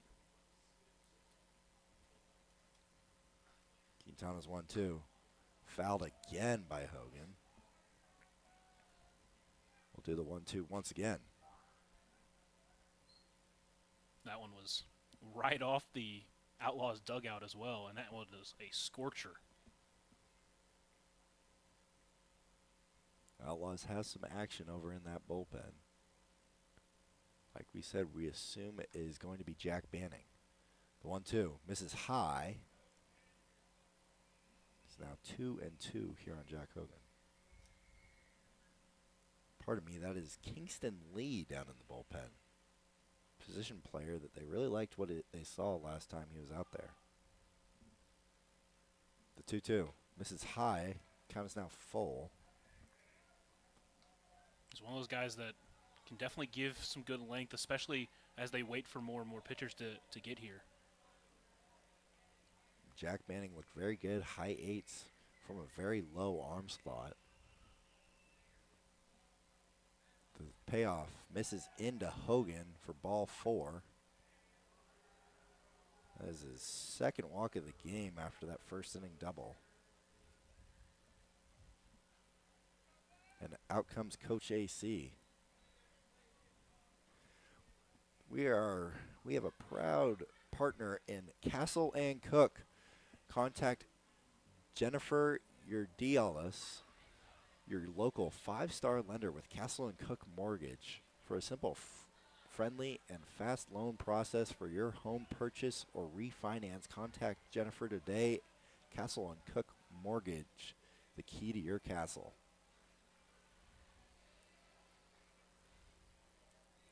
Also want to mention we're sponsored by Viero Wireless, Hometown Roots, Global Reach, Viero Wireless, Scottsbluff.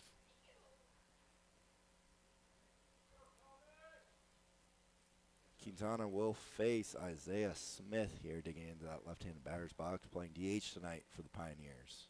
The 0-0 misses away. Turk's gonna try and back pick at second base, unsuccessful.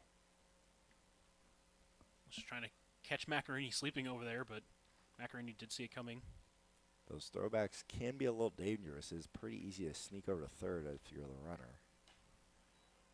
This is away, is now 2-0 here on Isaiah Smith. Tawara waits on deck already with 2 singles today. Smith is 0 for 2, but scored after a fielder's choice. That ball's going to get to the backstop, gets away from Turk. It's now 3-0 here on Isaiah Smith.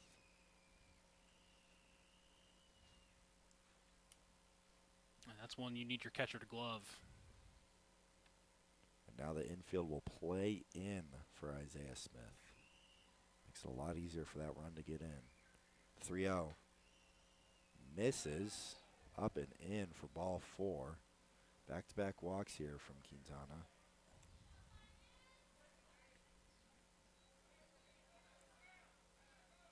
And out comes Coach McCoy to come get his starter.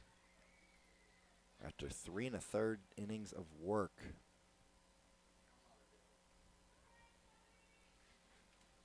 They'll go to Kingston Lee here. Tommy Quintana could not limit the damage in this one. All runners are his with the bases loaded. 1 run already in. And while we got a pitching change, let you know that today's game sponsored by Floyd's Truck Center, your commercial farm and feed truck center, representing Freightliner, Western Star, and Harsh. 322 South Beltline Highway East in Scottsbluff. Kingston Lee in that last appearance looked pretty good. Had a pretty good breaker to mix in with that fastball.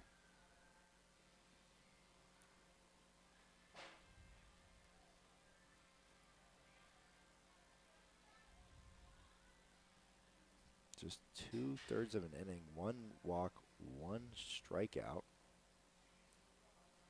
The 0 ERA so far, but he's got quite a situation for him here. Yeah, and really, you gotta expect he's probably going out there trying to just limit as much damage as possible. A run might come in, but if you can avoid, again, allowing a crooked number, that would be your goal in this situation. Yeah, as we said, 3 crooked numbers of 4 last night. Their 15-5 loss to the Wranglers. Oh, Kingston Lee get a little lower of an arm slot there. Normally very over the top. Be interesting to see what he's messing with here. But again, not an easy situation with Daiki Tawara already 2 for 2 today with 2 singles. He's hoping to do damage here against the Big Island native, Kingston Lee. Probably the most recognizable area code from our area code video earlier today with the 808. Make sure to check out that video on the Nebraska Outlaws Instagram and any Front Range League content. We have some great player interviews, fun questions for the players so you can get to know them a little bit better. Make sure to check out Instagram for all 3 Front Range League teams, as well as the league Instagram for any league updates or fun player content.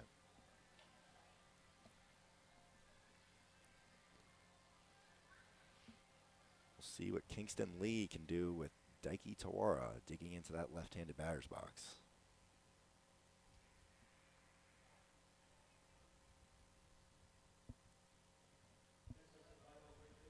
Bases loaded here in the top of the 4th. 1 run already in for the Pioneers. 1 out. Tawara at the plate. Already 4 hits and just 6 at-bats for Tawara so far this year. The 0-0. Misses in for ball 1 from Lee.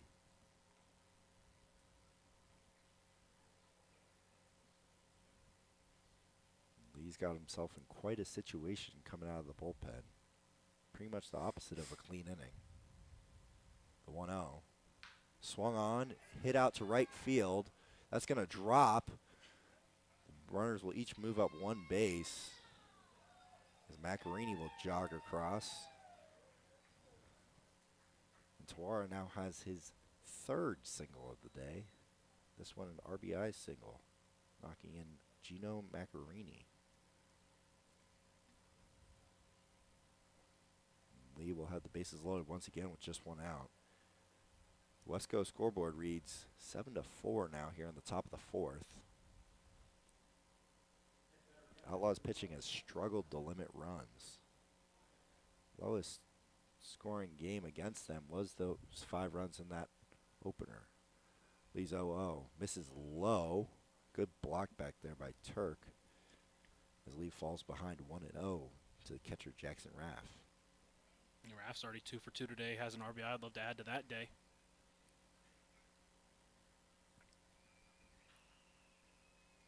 They were just moving station to station on that last one. But you know Raff liked to find a gap here. The 1-0 lands the curveball for strike 1. It's now 1-1 here on Raff. As you say, Kingston Lee, not a ton of pitching experience. But he's looked decent so far as he lands that fastball on the outer half of the plate for strike 2. He's ahead now on the Pioneers catcher 1-2. Got to try to find your put-away pitch here. You'd love a strikeout.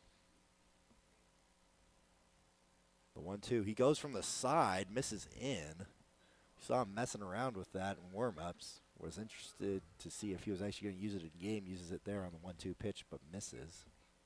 It's not a bad idea, but almost hit him. You don't want that at all. No. Looks like corners are playing in here for the Outlaws. The 1-2. Skips away from the catcher. Hogan's going to come to the plate. The throw will not be in time to get him. That one did not get far away from Turk, but Hogan able to score and add on to this Pioneers lead. Now 8-4. Yeah, it was a situation where A better throw definitely gets him back there, but he throws it to the right side of the bag, or right side of the plate rather, and so Lee over there had to do a full spin just to get that tag down, and it was not in time.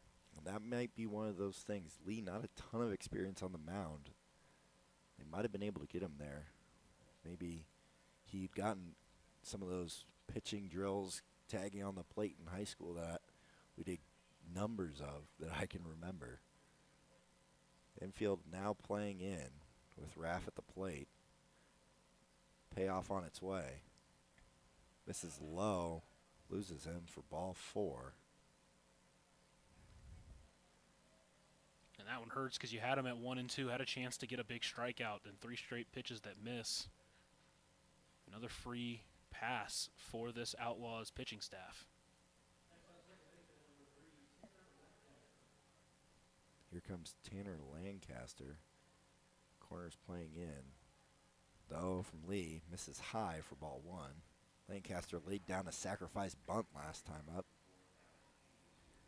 Would imagine he's probably not going to do that again, but I guess you never know. Lee sets. 1-0 on its way. Swung on and fouled back. For strike 1, count will even at 1-1.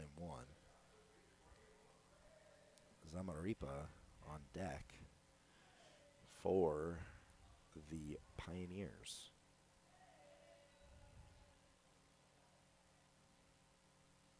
Kingston Lee would love to give Lancaster his second strikeout of the day. The 1-1 on its way. He goes from the side once again. Gets him to foul it into the dirt there for strike 2.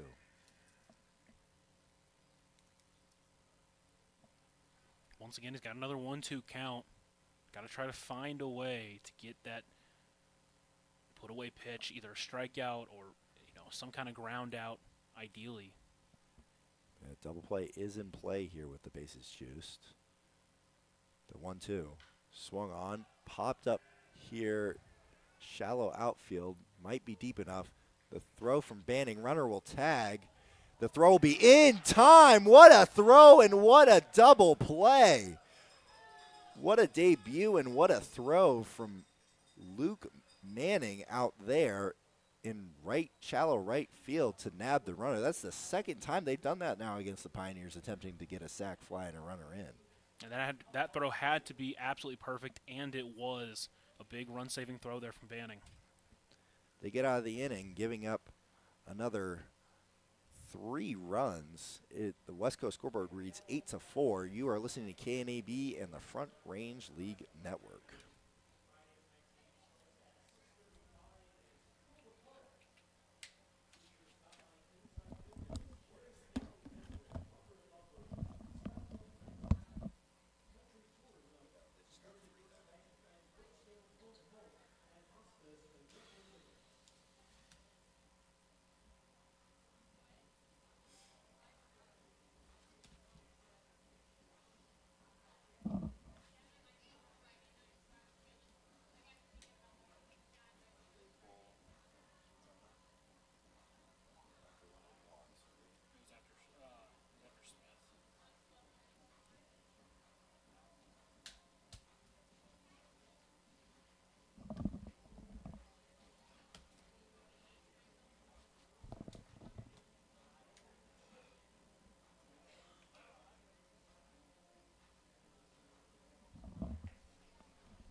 Welcome back in, folks, here on KNAB. I'm Bob Parsons. I'm joined by my partner, Lucas Macklin.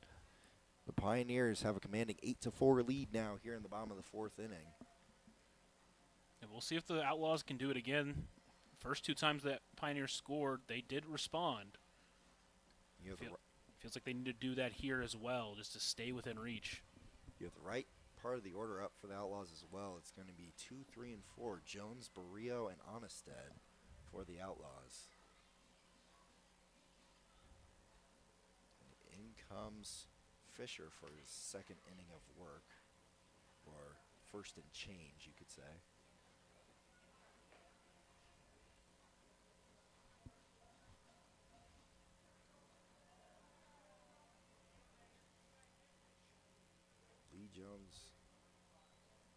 looking to do some damage with that big 6'5" frame. Has yet to do much yet for this Outlaws offense, although he has gotten on at a high clip of 538 on base.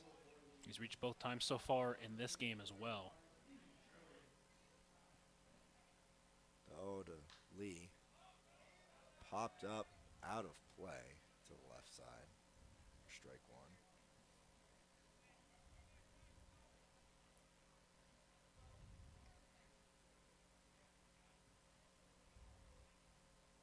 Last time hit that ball right off of Sanchez's glove, was able to reach on that infield single, and reached on the air by Lancaster back in the first. 0-1 misses high for ball one.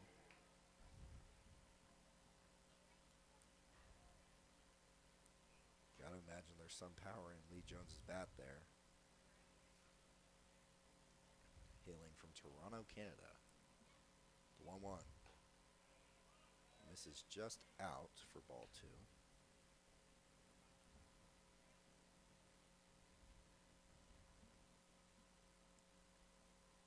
Lee Jones had a great stretch pick on one of those double plays. As he swings on and miss is on an off speed to make it 2-2. Lee Jones has played a good first base so far this year for the Outlaws. Good defensive effort overall for the Outlaws. The outfield has been excellent, especially on those throws. The 2-2 misses. It's now 3-2 here on Lee Jones, the leadoff hitter here in the bottom of the fourth, hoping to respond to those 3 runs in the top half. And right now, if you're Fisher, again, walks or killers, especially when you have this kind of lead, you've got to attack him here. Make him do the work. The set. Swung on, hit well out to right field. Ranging over is the right fielder. He's not going to get it. Jones moving over to second. He's going to have a stand-up double. We were looking for some of that power, and there's that extra base power from Lee Jones, a leadoff double here in the bottom half of the fourth. Right fielder Tawara ranging over to that, unable to get it, bounces up against the wall. Yeah, with that 6'5" frame and that smooth lefty swing, you got to imagine there's some power in that bat, and he shows it off there. Yeah, Fisher went for a pitch inside. He's able to turn on it and get enough power to get it past Tawara out and right. That's a great way to lead off this inning, and now you've got Barrio due up next. It's been a great contact bat for this Outlaws team, and that's going to skip by the catcher, Raff. Lee Jones into third easily. Again, not letting those mistakes compound. That pitch over the inner half of the plate, Lee Jones able to capitalize on, and now able to get over to third with nobody out here in the bottom of the fourth. Again, still have a 4-run lead, and it's very similar to before. Just you don't really need to worry about that runner at third. Just get the guy at the plate. You know, if you allow 1 run this inning, it's not going to kill you, but if you let it compound like you've been saying, it could definitely turn ugly. The 1-0 swung on and missed by Barrio. Barrio is 1 for 2 today with a single. A lot of things would work here, though, to get that run in. The 1-1 on its way. Swung on, fouled off to the right side. Out of play. Count will run 1-2 here on the Outlaws center fielder. And Fisher on the mound doesn't really take his time. He kind of just comes set and then immediately goes. Obviously, right now with the runner at third, it's not really the end of the world, but you wonder if the runner starts seeing that, they might time him up. 1-2 misses low. Good block by Raff.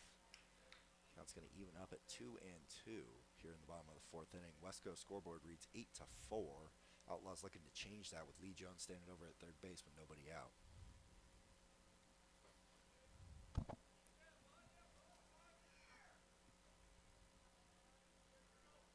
Set, the 2-2 on its way. This is up and in for ball 3. Count's going to run full here. And he's been called on one balk right there, and right there could have probably been called on another one. Didn't really fully come set. See what Barrio can do here on the payoff. The 3-2 on its way. Swung on, grounded to third. Jones will stay put. The throw on to first is in time. Tough break there for the Outlaws as they get their first out without getting that run in. Yeah, that one was hit just a little bit too hard for Jones to test it, and again, you only have one away. You don't want to risk getting thrown out at home for the first out of the inning.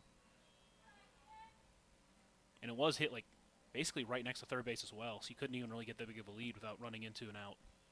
And in steps Seth Onstead, who did some hefty damage in that very first matchup between these two, hitting a grand slam.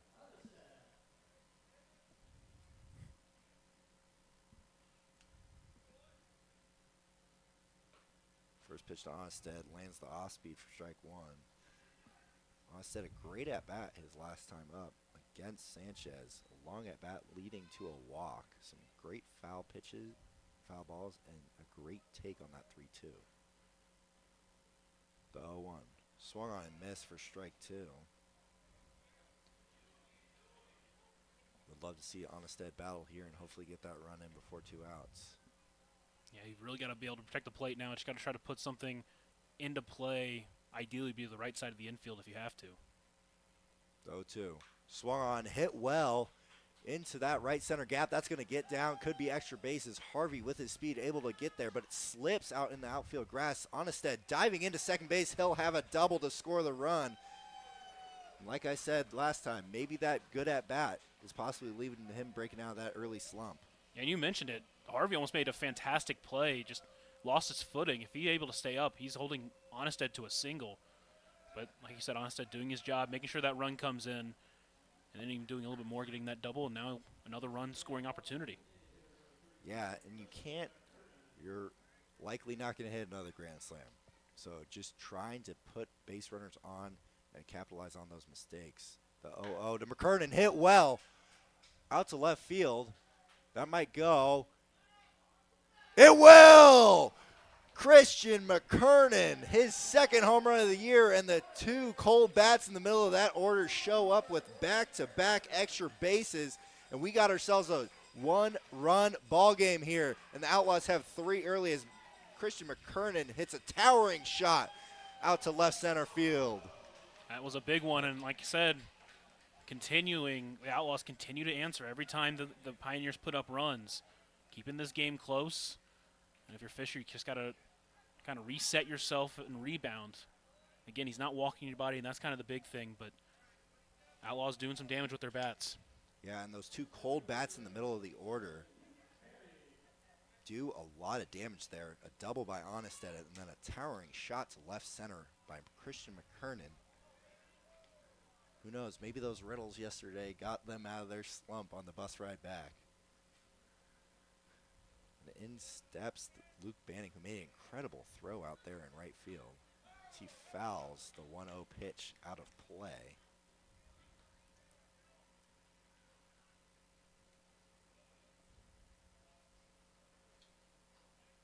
Utah native in his Outlaw debut. Already making an impact.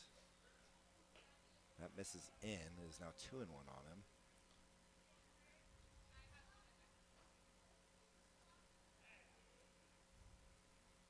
If you're Fisher, you need a response here after 3 of the 4 have already scored. Banning waves at that off speed to make it 2-2.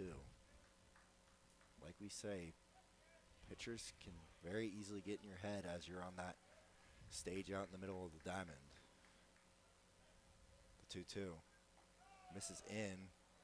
Count runs full here on Banning. Like I said, can't let those mistakes compound. He left that one just right up in the heart of the plate to McKernan, and he did not miss it. 3-2 on its way. Swung on, fouled off to the left side. We'll do the 3-2 again here. You just got to keep attacking these batters. And again, like I mentioned, don't let that home run affect you on the mound. Fisher, the 3-2. Misses low for ball 4. And like I said, you can't let those mistakes compound. Can't let the double, the home run lead to a walk and then put somebody up that if they do damage like McKernan and Onstead did, it turns into a run. You're just one out here in the bottom of the fourth. 3 runs already in, 2 on that McKernan 2-run shot. In steps Zach Turk, still seeking his first Outlaw hit. He is 0 for 1 so far with a walk. Lands the off-speed on the outer half for strike 1. Like you said earlier, Fisher's got to be a little careful. Really blowing through that stretch. The 0-1 misses low for ball 1. It's now 1-1 here on Turk. Like I said, it's one of those things where you wonder if Banning wants to. You basically do have the timing down. You know when he's going to come to the plate. He's not holding at all once he comes set. Which is very different from those first 2 pitchers, Quintana and Sanchez, both starters. Turk fouls that one off. Could be playable. Ranging back. Unable to make the play for strike 2 here on the catcher, Zach Turk.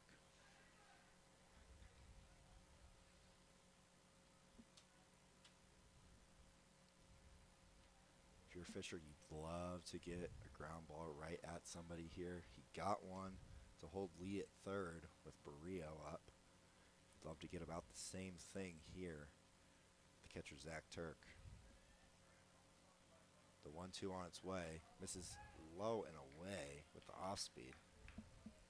It's now 2-2. He's just not getting swings of these pitches that fall outside the zone. That's kind of been his downfall in this outing so far. You got to make sure that you don't leave a mistake in the zone here. As Turk waves at that pitch, and catcher Raff bat picks the first but is unsuccessful. But Fisher is able to get the strikeout of Turk for out number 2 of this one. Again, the Pioneers still have the lead here. 8-7 there on that West Coast scoreboard over the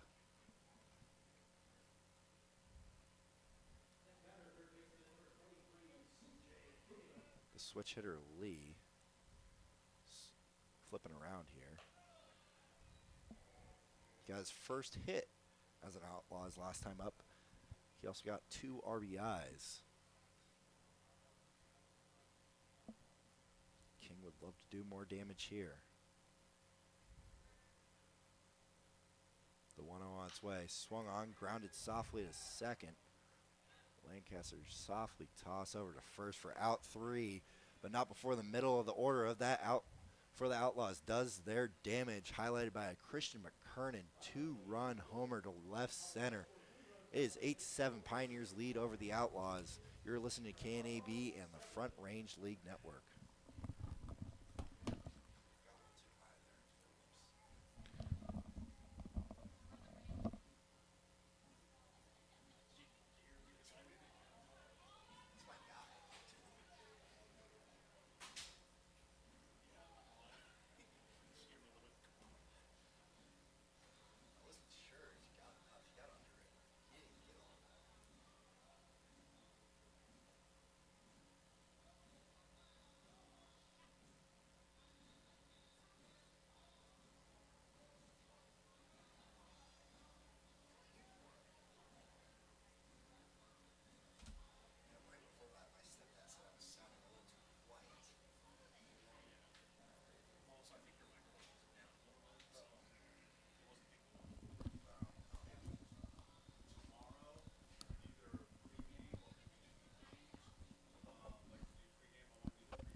We are back here on KNAB and Front Range League Network. I'm Bob Parsons. I'm joined by Lucas Macklin.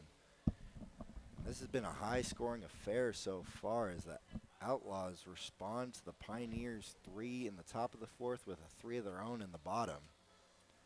We're now in the top of the fifth. Kingston Lee on for his first full inning of work here in the top of the fifth. He'll face Zamaripa, Harvey, and Feldman. Been saying it every time that Pioneers score, Outlaws have been responding. But the Pioneers, every time the Outlaws get close, they seem to score as well. So, and it's been a long game because even in that second inning where no one scored, there were a lot of runners on. Yeah, it's been a long one so far. Another thriller, though, here at Oregon Trail Park Stadium in Gering, Nebraska. The 0-0 from Lee. He goes from the side again. Lands it for a strike for the first time. Like we said, it's a game of momentum. Outlaws trying to maintain that momentum. The 0-1 misses on the outer half. The off speed for ball one. Count's going to even at 1-1.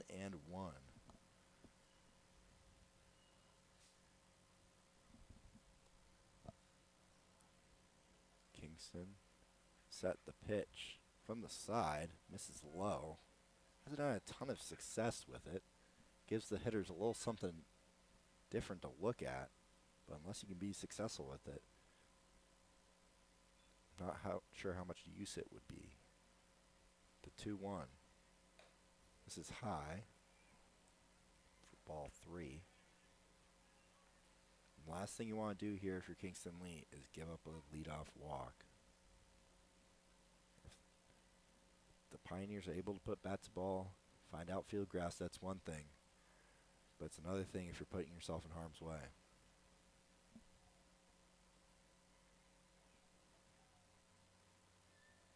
The 3-1.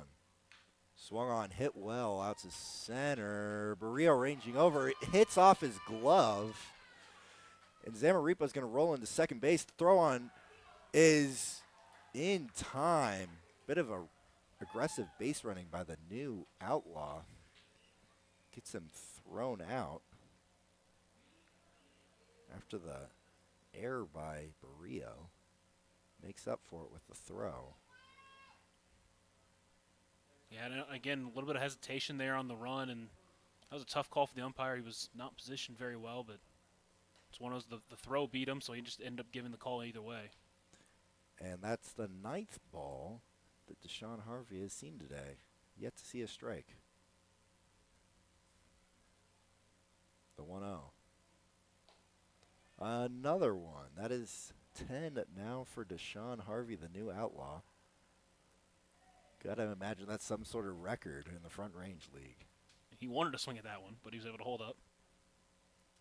The 2-0 on its way from Lee. Just misses low. And that's 11 straight balls to Deshaun Harvey to start his Pioneers career. And none of these have been big misses either. They've been all around the zone. The 3-0 on its way. Misses again. That is 12 straight. He has yet to see a strike, but he has a 1,000 on-base percentage.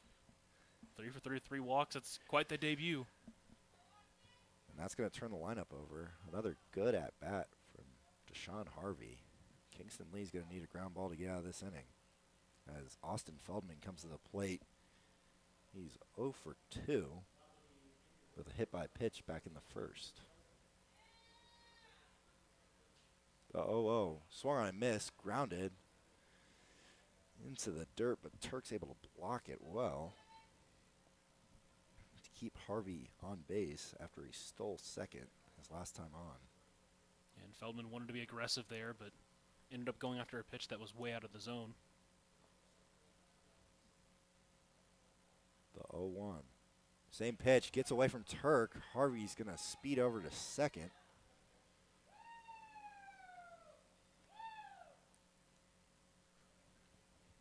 Harvey has already shown off those wheels, whether that's on the base pass or out in center so far.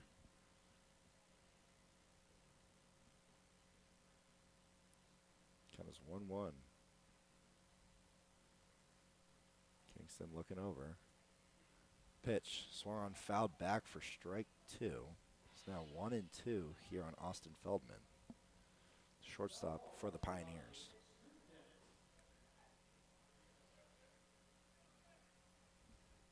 Kingston Lee, you gotta put up a 0 here. You gotta maintain that momentum.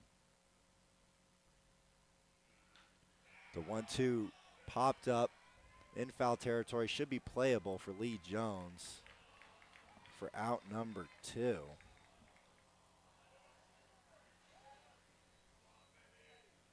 Now 2 outs here. Kingston Lee has done a good job to limit this damage. He is hoping to keep the speedy Harvey where he's at. The 0-0 misses low for ball one. To Macarini, who has done his damage so far today. He's 2 for 3 with a homer and a double. 3 RBIs in so far for him, but he does have that big double play back in the second. He's shown his power in this game. He just missed that home run in his last at-bat. And if you're Kingston Lee, you definitely want to nibble a little bit. They got a seemingly fake radar gun with it made with some cups on the Outlaws bench, showing their chemistry once again. That's going to get in the dirt. Harvey will stay put. Turk almost fired back to second base. It's now 2-0 here on Macarini. Yeah, that ball did get away. Didn't get away that far, and there's really no reason to risk trying to take third with 2 outs. With Harvey's speed, he's almost guaranteed to score on a single into the outfield anyways. There's a 2-0. Misses. It's now 3-0 here on the 2-hitter, Macarini.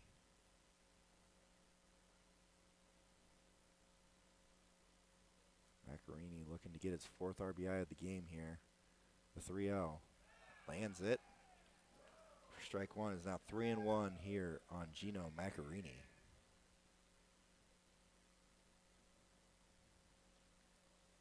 Kingston Lee trying to put up a 0 here for Outlaws pitching, which they've only done once so far today.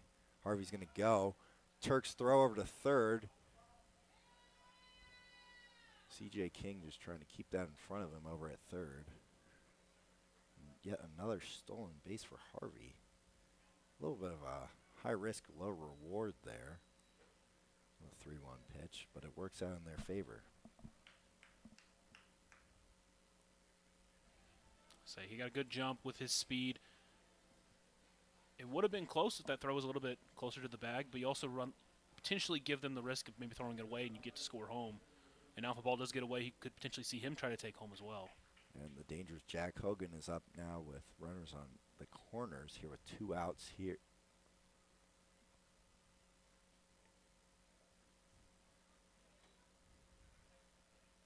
Two outs here in the top of the 5th as he misses with the first pitch. Yeah, and obviously it's not a base open in the traditional sense. We do have a base open there at second. I would be very, very careful pitching to Hogan here. The 1-0 foul. Counts get even at 1-1. If you can get the 3rd out here with Hogan up, that would be huge. Get out of this inning, put up a 0, keep that momentum from that big 3-run inning. Kingston Lee going to go from the side here. Hogan's going to pop it up in the infield. Ranging over his short. Oh, they can't find it. They lose it in the lights. 2 runs are going to come around to score. Looked as though Basie had a read on it. And that is going to be a very non-traditional double from Hogan, his 2nd of the day. And that is the last thing you needed. Yeah, it really felt like you had a chance to get out of the inning and then just lost the ball. And that's one that was deep enough. Center fielder Barrios kind of got to go out there and take command and find it and call everybody off. Basie just lost it. He had no idea where it was at, and Barrio just wasn't going for it.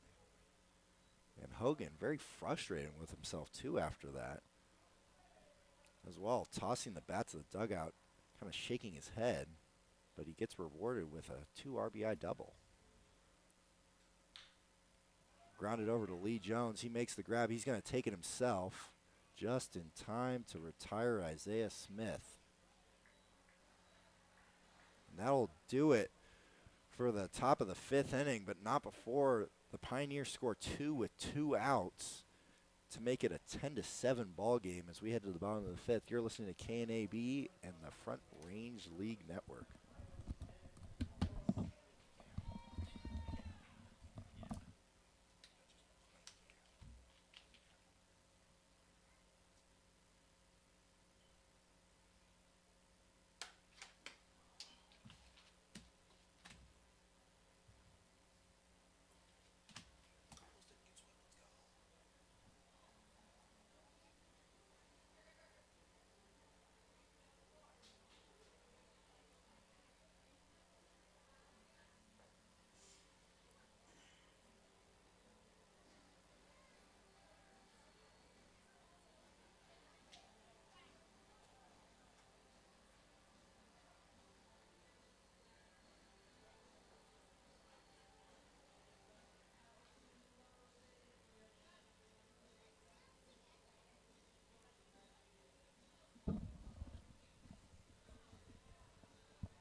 Welcome back, folks. I'm Bob Parsons. I'm joined by my partner, Lucas Macklin, and we have another thriller here at Oregon Trail Park Field. It is 10-7 already.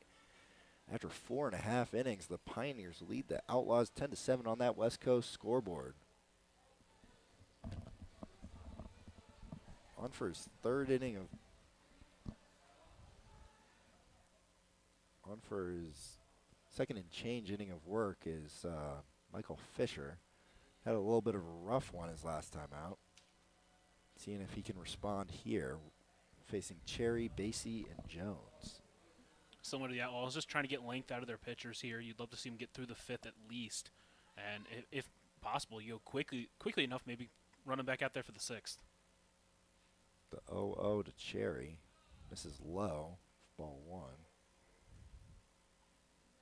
Cherry 0 for 2 so far today with 2 strikeouts, although he did reach on that first one on the drop strike.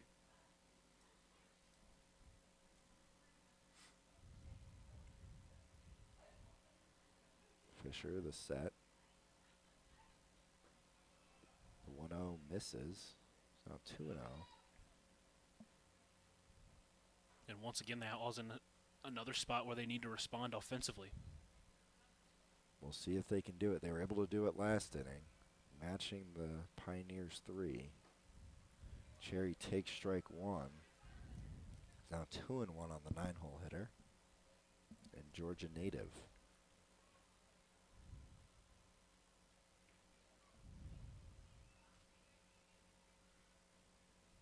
2-1 on its way to Cherry. Lands. That is now 2-2.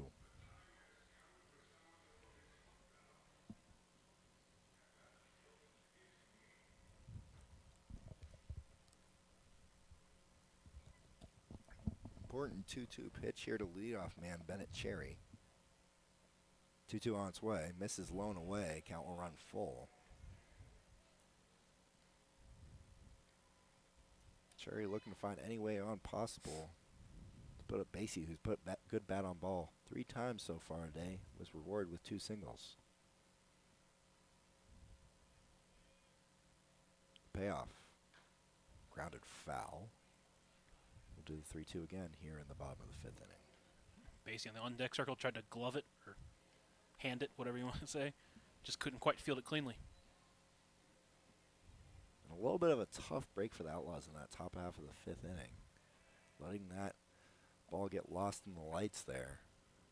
Unable to put up a 0 there with 2 outs. Payoff pitch on its way. And lands for strike 3, and that is the 3rd strikeout of the day for Cherry, and that is out number 1 of the bottom of the 5th. So Fisher doing a good job right now. Even in these full counts, he's still attacking the hitters. Has only walked 1 batter so far in his short time working so far in this game. And if he can just work on not letting those mistakes get over the middle of the plate. McKernan was able to take advantage of that, score those 2 runs last inning. If he can just nibble a little bit better, he'll have a lot of success. First pitch to Basie, popped up, foul, could be playable, and it's fielded by Hogan for out number 2. Basie retired on the first pitch in foul territory by Jack Hogan.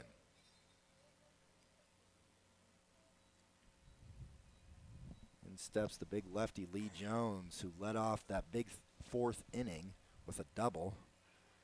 First extra base hit of the season for him.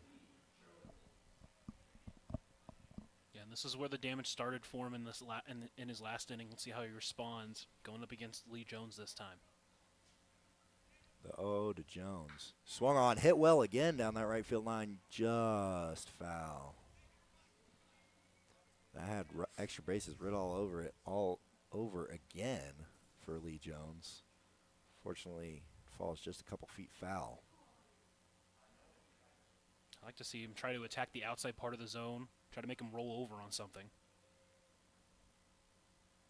See what Fisher can do here to try and maintain that momentum for the Pioneers.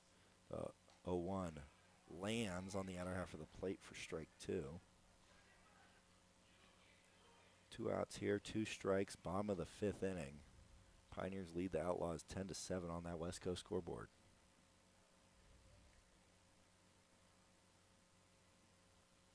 The 0-2 on its way. Swung on, hit well out to center, trailing back on it. And that's going to go for Lee Jones. We were talking about him possibly finding his power, and he's done that today with a home run and a double. He goes out dead center off of Fisher. Second home run of the day for the Outlaws, and they are able to respond once again to the Pioneers offense. Yeah, and you had him at 0-2, and you just left a pitch over the middle of the plate. Lee Jones took advantage. He's got 3 hits today. He's got a home run, a double, and a single. And now you just got to bounce back. You still have that 2-run lead. Try to get this guy. Don't let it affect you too much. Try to get out of this 5th inning still with the lead intact. Can't let what happened last time when McKernan hit the home run affect you here. You want to try and get out of this inning, especially since you're in that heart of the order. Oh, to Barrio. Misses in.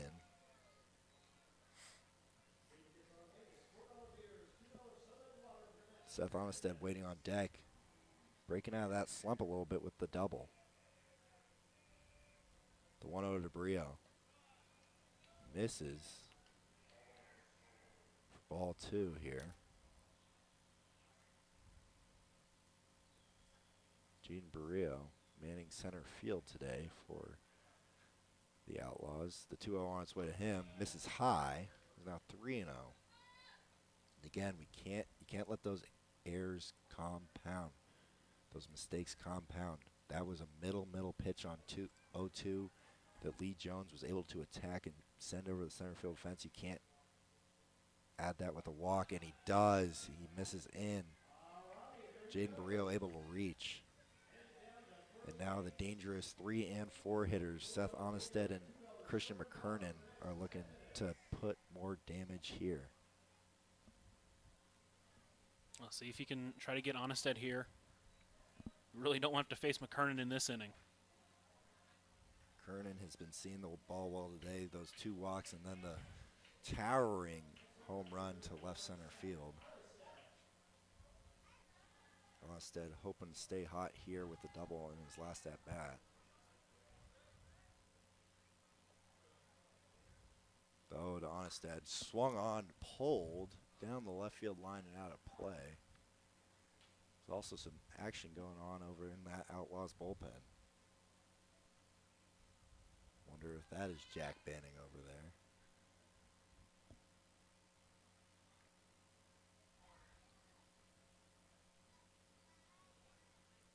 The 0-1 on Onnested. Barrio's going to go. Onnested hits a ball hard to left center field.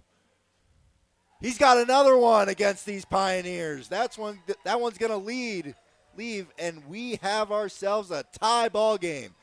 Seth Onnested, who knew what that great walk could do back in the 3rd inning. He hits his 2nd home run of the year and his 2nd against these Pioneers, and that's going to be a game-tying home run.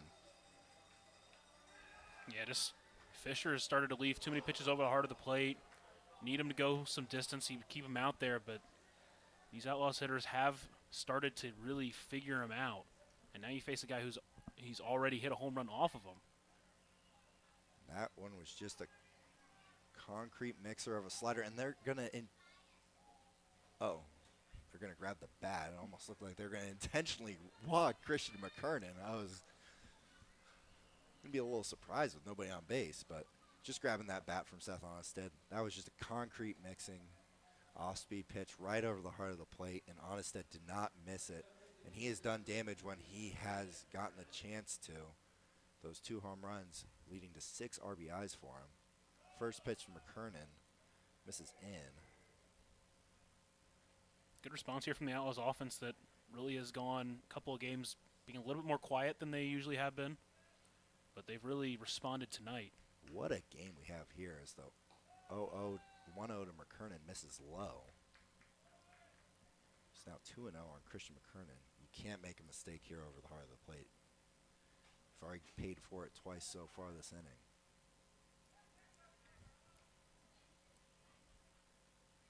2-0. Swung on and missed on another high off speed, and McKernan, his eyes definitely lit up on that one. Just a little bit too far out in front. That's a pitch he could have done some big-time damage on. 2-1. Lands on the outer half of the plate for strike 2. Count evens at 2-2. He's had a little bit of struggle with that command of the off speed, leaving it over the heart of the plate a few too many times. Let's see what he does here. So 2-2. This is low. Count's going to run full here on Christian McKernan. It's 1 for 1, 2 walks, and that home run last inning. All this damage has come with 2 outs as well. It looked like he had a chance to get out of the inning. Had Lee Jones at 2 strikes, and since then it's been a lot of mistakes here from Fisher.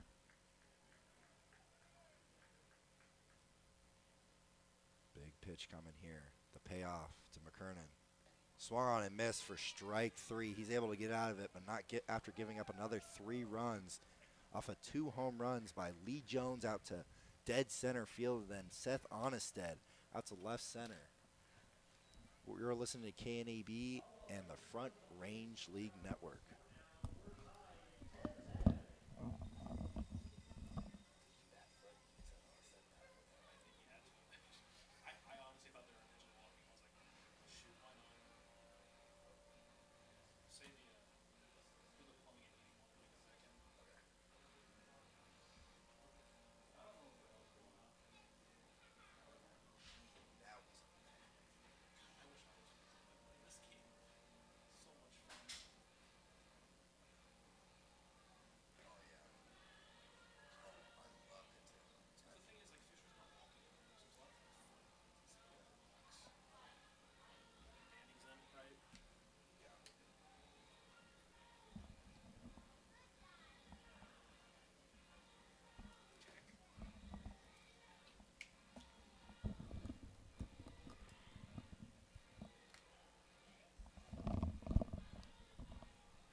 Welcome back, folks, to KNEB and Front Range League Network. I'm Bob Parsons. I'm joined by Lucas Macklin. We have a thriller tonight. It is tied at 10s here in the top of the 6th inning.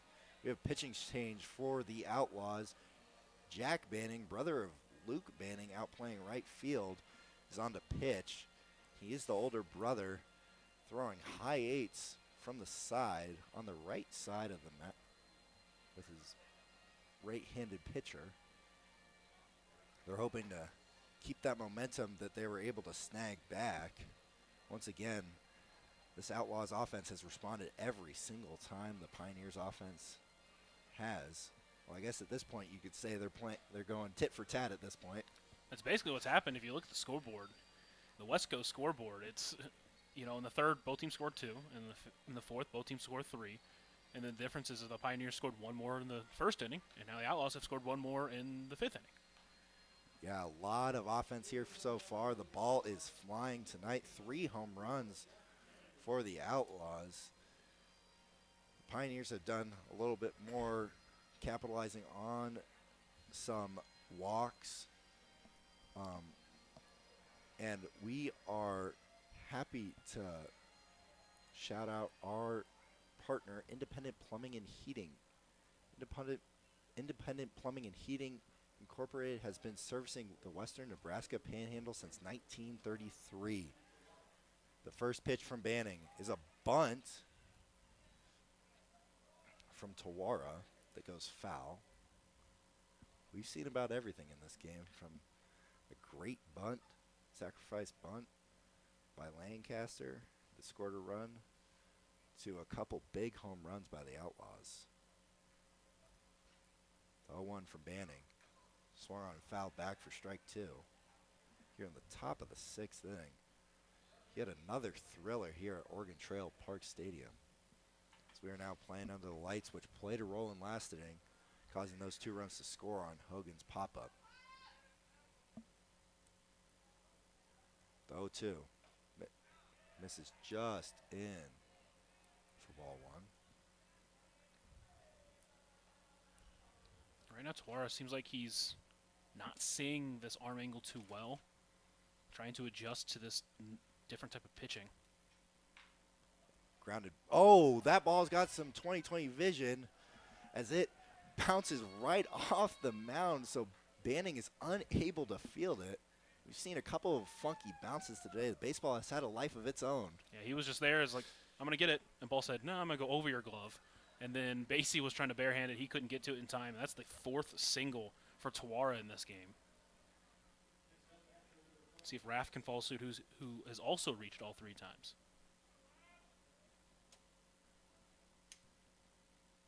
The 0 from Banning misses away.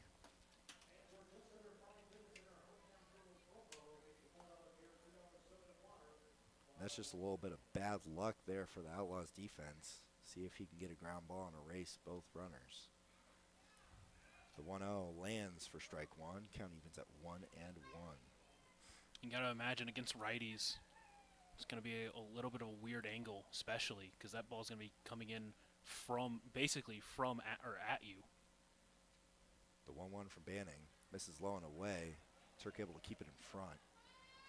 I can say as a former right-handed hitter, I did not like facing guys coming out from the side like that, because you have to just mentally prepare yourself for that, because like you said, it looks like it's coming right at you, and you have to tell yourself, if it's coming right at me, it's going to be over the heart of the plate. The 2-1 misses in. Maybe not that one. And that's the other thing, is that you don't know when it is going to hit you. And like he had to do there, get out of the way at the very last minute. 3-1 here on the Pioneers catcher. On its way. Lands on the inner half of the plate. Count will run full here with a runner on first. Nobody out in the top of the 6th. And Tawara got a little bit of an extra jump there. And we'll see with 3-2, see if he might be on the move. Jack Banning's payoff. Misses low and away for ball 4. He's going to have to escape some trouble here. Jack Banning, also out of Nibley, Utah. He's recently committed to the same school his brother's going to in Warner Pacific. He played the previous 2 seasons at Cerro Coso Community College in California, not getting a ton of runway, just 8 1/3 innings. The 0-0, the bunt, fouled back from Lancaster. Second time Lancaster squared around the bunt today. Worked for him last time he tried to do it back in the 3rd where he got an RBI on it. Yeah, last time he also almost beat it out as well.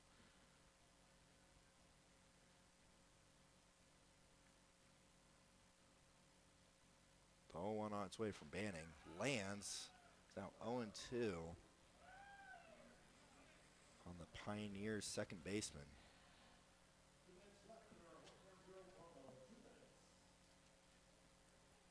See if Banning can get a big strikeout here. The 0-2 on its way. It's going to get to the backstop. Both runners will advance.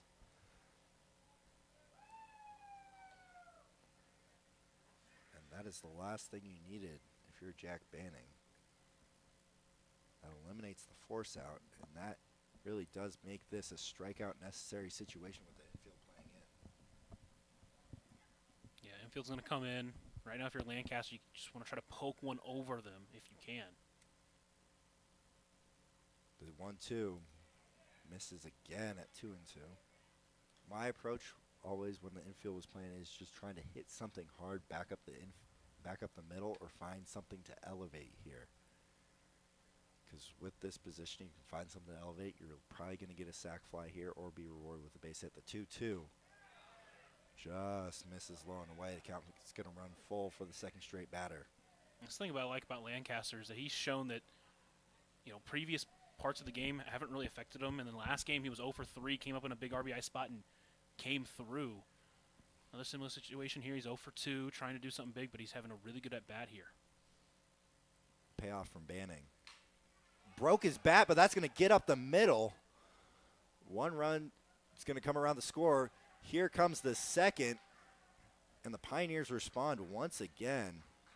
Although Lancaster's going to need a new bat after that one.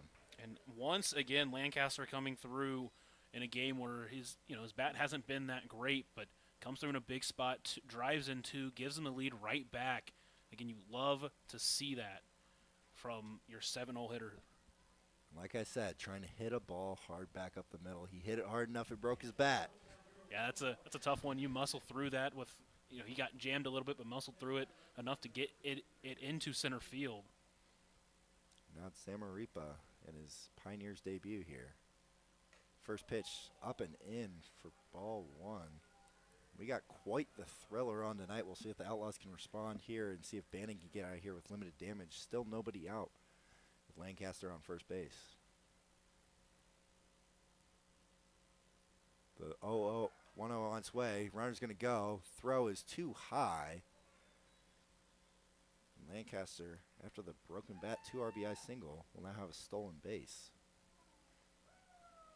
Zamaripa today he's hit the ball well a couple of times, but he's reached twice on errors, hasn't really been rewarded for it yet, but it's good to see this in his debut.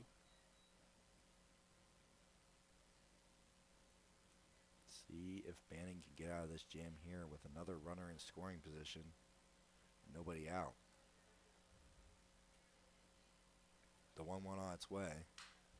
Swung on, hit right back at Banning. Almost went over to third. Probably could have, but he just gets Zamaripa at 1. I say if he had immediately gone to third, I think he would have had a play there, but he started moving towards first, then thought about it, but by that point it was too late. Lancaster was already there. That's a bit of poor base running that gets rewarded there from Lancaster. That could have been very costly. Infield is now playing in for Harvey, who looks at the 13th ball he's seen today, yet to see a strike.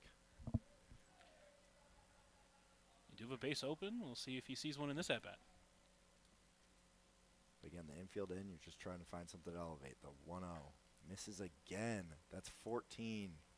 And he is definitely upset with this Outlaws pitching and how they've attacked him so far. If you're Banning, last thing you want to do is put another runner on base. The 2-0 misses high. What do you think it is about Deshaun Harvey that is making him so hard to pitch to? I mean, he stands at 6'2". I think he just gets in that box and he looks like an MLB player. He's now 15 straight balls that he's seen. Swung on for that first strike. And he was ready to rip it. Swung out of his shoes there a little bit. Yeah, I think in most cases maybe you don't have a green light there, but considering you've seen 15 pitches that weren't strikes, makes sense he had the green light on that one. Yeah. 3-1. Misses, and that's his 4th walk of the game.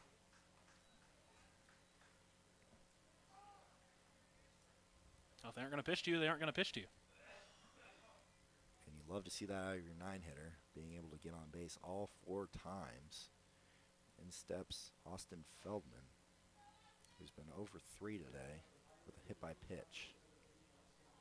One of the few yet to join the hit parade today. Now would be a great time to do so. For Banning, you're looking for a ground ball double play here.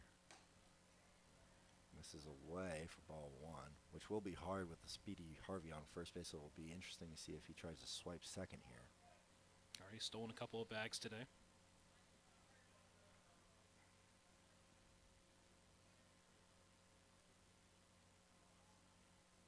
Banning's 1-0. Harvey goes. Turk pumps down to second. Harvey gets into second base safely without a throw. It's his 3rd stolen base of the game so far. They are making him pay for putting him on base, and that will cause the Outlaws infield to come in here in a 12-10 ball game. Banning so far hasn't really given up hard contact. It's just he's been in a lot of long at-bats, giving up some walks. Swung on, hit out to right field. See if Banning can do what he did again. Runner's going to tag. Throw's going to go up the left field line. Both runners will tag safely. The 3rd run in the inning will score. Nice job there by Feldman to muscle it out there deep enough. Obviously, Banning has shown a very strong arm out there, but that one, as you said, was thrown a little bit up the line, allowed the Pioneers to add their 3rd run of the inning. See if he can limit them to 3 here with 2 outs in the top of the 6th. It is 13-10 Pioneers, according to our West Coast scoreboard. Now the dangerous Macarini up at the plate. Banning's 0-0. Misses for ball 1. Macarini so far today has a home run, a double, grounded into a double play and a walk. He's hit it well today.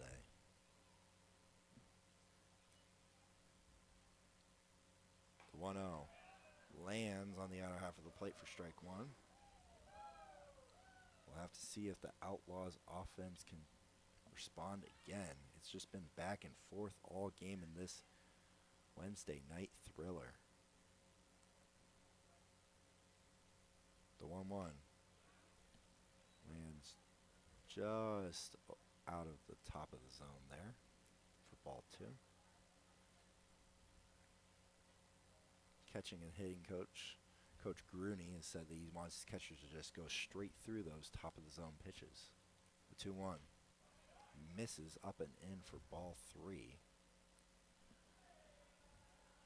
If you're Banning, you just want to get out of this inning, especially with the dangerous Hogan on deck.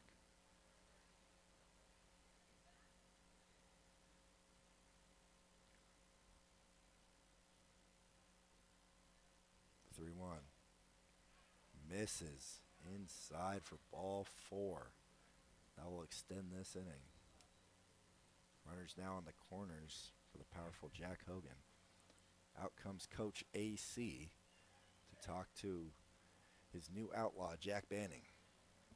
And while we have that conversation on the mound, I want to let you know today's broadcast sponsored by Intralinks, supporting computer systems in the Panhandle for over 20 years. We can review your systems and expenses to help your bottom line. With the team at Intralinks, technology isn't an obstacle, it's an opportunity.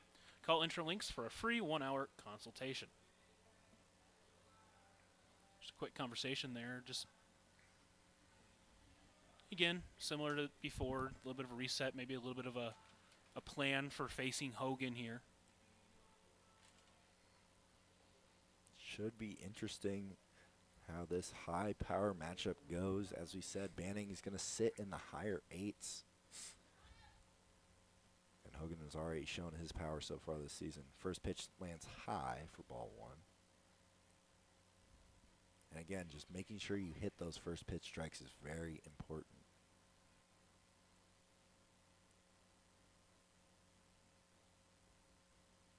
There goes the runner, Macarini. The throw on to second is not in time. The runner's going to go home. Harvey will score. Throw is going to get to the backstop. Macarini able to move over to third there with the stolen base and the throwing error.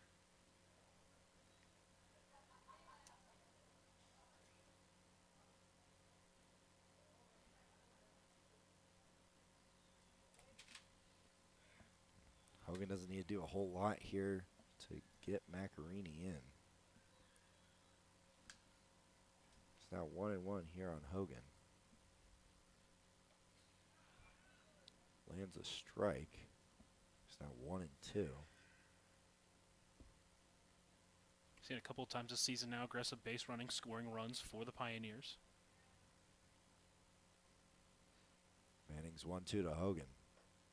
Misses low and away for ball 2. Count's going to go even.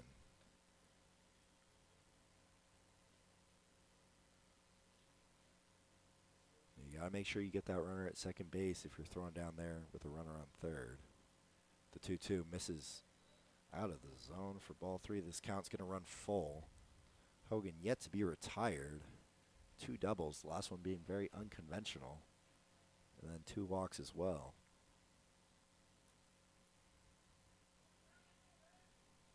Two outs, the payoff by Banning. Swung on foul back by Hogan. Again, it's not really been a lot of damage via the hit. They haven't really hit him that hard. It's just he's been walking some batters. Been some bad luck hits as well. You know, that one that started the inning that bounced over his gloves. So it's not a bad outing, but you need to find a way to get it out here. Payoff is fouled off to the left side out of play. We'll do the 3-2 once again here to Jack Hogan. Jack Hogan won't be around here for much longer. He's going to head over to the draft combine for Major League Baseball, so maybe you'll be seeing him on your TV here pretty soon. The payoff. Swung on, popped up out of play back here. And hitting 42 home runs at any level will definitely get the attention of major league teams for sure. See if Hogan can knock Macarini in here. The payoff from Banning misses, and Hogan will have his third walk of the day. That's the fourth walk this inning by Jack Banning. And that is not a key to success here. Looking like there might be a little bit of action over in that Outlaws bullpen. Isaiah Smith will be up here. Hogan dancing over there at first base. The 0-0 to Smith. Grounded second base. Cherry Fields throws on the first. Not a great throw, but Lee Jones has his back. We will head to the bottom of the sixth inning. The Outlaws score the Pioneers score 4. It is now 14-10. Pioneers lead the Outlaws. We'll be right back here on KNAB and the Front Range League Network.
Welcome back in, folks. I'm Bob Parsons. I'm joined by my partner, Lucas Macklin, and we have a high-scoring affair so far tonight. We're in the bottom of the sixth inning, but it is already 14-10.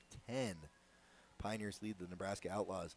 We'd like to thank our proud partner, Chevrolet, the Team Auto Center, home of the lifetime warranty on every new vehicle from Team Auto and Team Chevrolet. On for another inning of work is going to be Michael Fisher. He's had a little bit of trouble with the long ball so far today. The Outlaws have responded every single time the Pioneers have gotten on the board. We'll see if they can do it again, though they haven't had to respond to 4 yet. Say Fisher last time through this part of the lineup, he did walk Banning, but was successful against this bottom of the lineup last time. So he lands the off speed for strike 1. Here to start the bottom of the sixth inning. Again, both teams really needing length out of their pitchers tonight. The 0-1 misses low for ball 1. 13 and a half innings to try to get through tomorrow as well. It's been a little bit of a slog here for Outlaws pitching. They've given up 29 runs in the last game and a half here. The 1-1 lands the off speed for strike 2.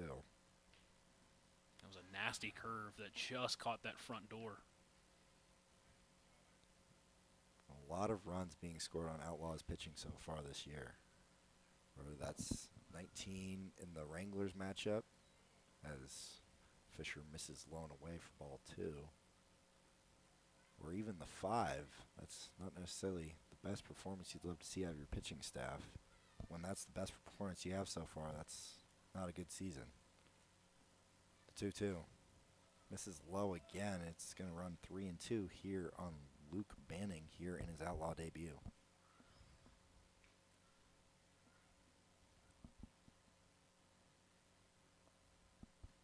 See if Banning can find his way on for the second time. The payoff. Misses low and away for ball 4.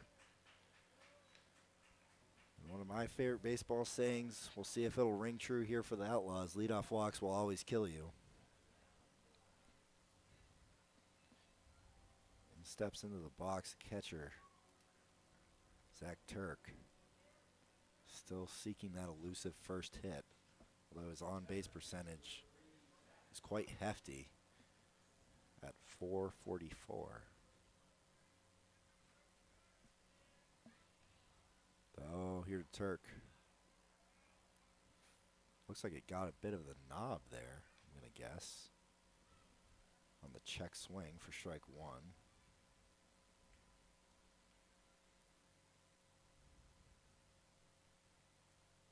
Fisher hasn't given up a lot of walks, although he's made a couple mistakes over the heart of the plate.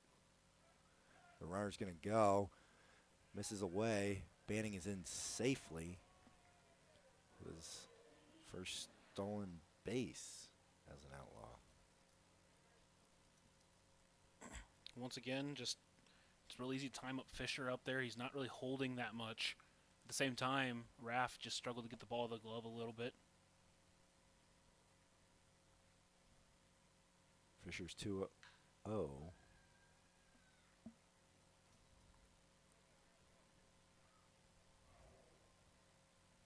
It's now 2-1. Here on the 1-2 here on the catcher Turk.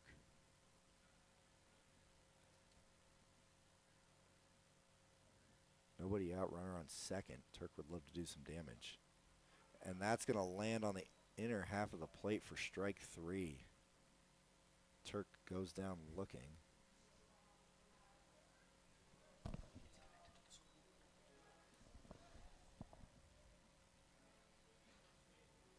There's now one out here for the switch hitting King.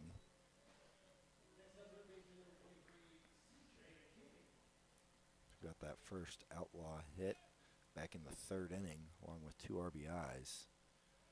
As Fisher misses low on the first pitch. Outlaws would love to respond once again here and possibly flip that lineup over. It's 14-10 Pioneers right now. Banning's going to go again. He's in safely to third. Another stolen base. Possibly a run here fully manufactured by Luke Banning. And again, if you're Fisher on the mound, you just need to vary up that time to the plate, and he's just not doing that right now. Let's see if C.J. King can find some outfield grass or get a sac fly to get that run in.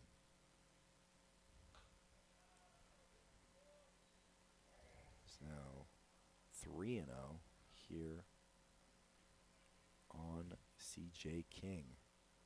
Also a ground ball up the middle would also work. Infield is playing back, giving up that run at third. The 3-0 lands for strike one.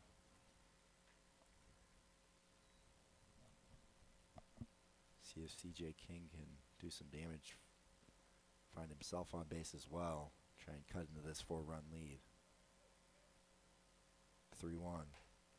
Misses high for ball 4. Second time on base for C.J. King. See what Bennett Cherry can do here at the bottom of the order. See if he can turn that lineup over.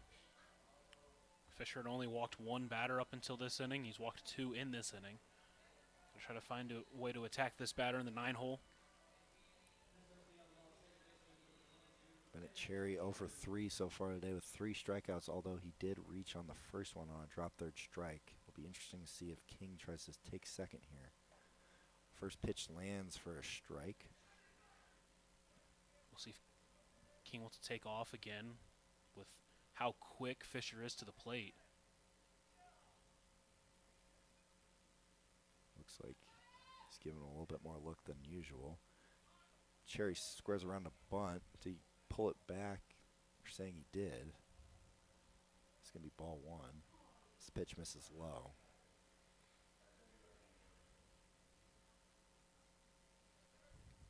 If you're Cherry, you got to make sure that that bunt does not get that runner in on third into trouble, however.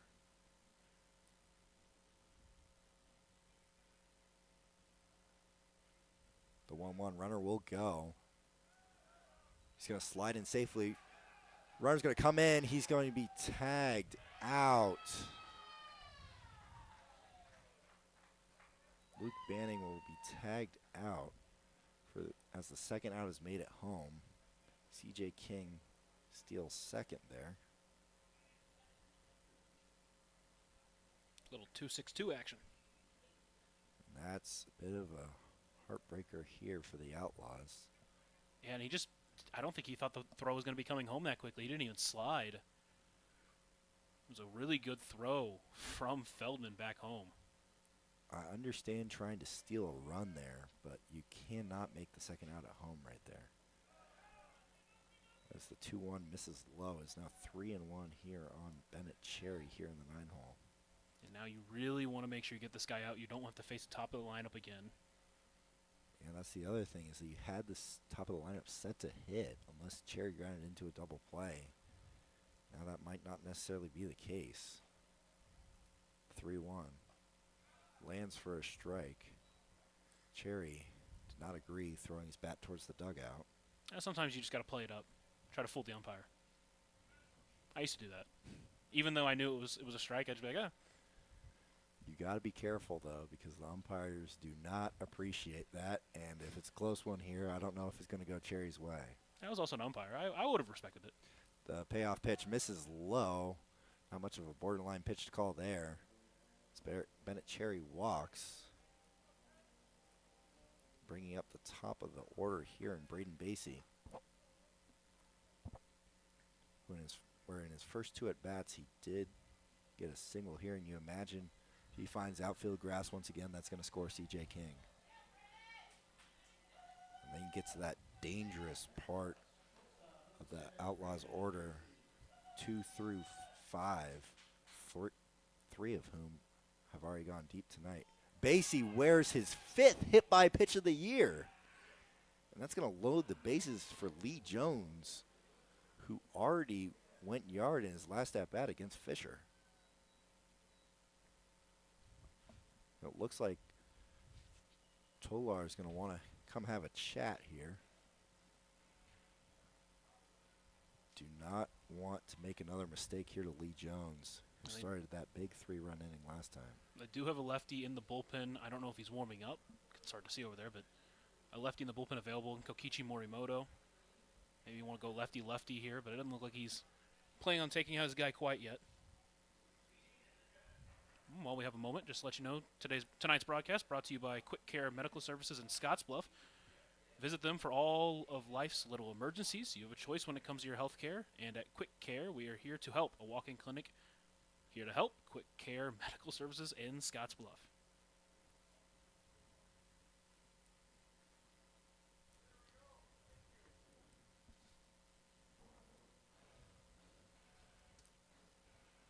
See what the tall, slim Shady can do here. He's one of those 3 Outlaws rocking the platinum blonde hair. I unfortunately do have a little barter with the team. If they're able to win 5 in a row, I will join them. And Jones powers into that one. Could it stay in? It's ranging. That's gone! A grand slam by Lee Jones, and we have a tie ball game. His second home run of the night, his second one to center. We were wondering when we were going to see this power, and we see it tonight. A double, a homer, and back-to-back ABs, and now a grand slam to tie the game, and we have a thriller tonight, Lucas. Yeah, I mean, we've talked about it. Every time the Pioneers strike, the Outlaws answer. We should have expected it to happen. And that one just kind of kept carrying and carrying. It initially looked like Harvey was going to be able to play it, and it just kept going and going, and eventually found itself outside of that 385 sign. It is a short center field here at Oregon Trail Park Stadium, and Lee Jones has taken advantage of it twice now. He's having himself quite a game. Here's Barrio, takes ball 1. And if you're looking at 2 and 4 in this lineup, either one of them having themselves a night. Onestad has a home run and a double for himself. As Barrio takes ball 2 low, that's the last thing you want to do is sandwich the walk between the 2 home runs in the middle of the order here, which he did last time.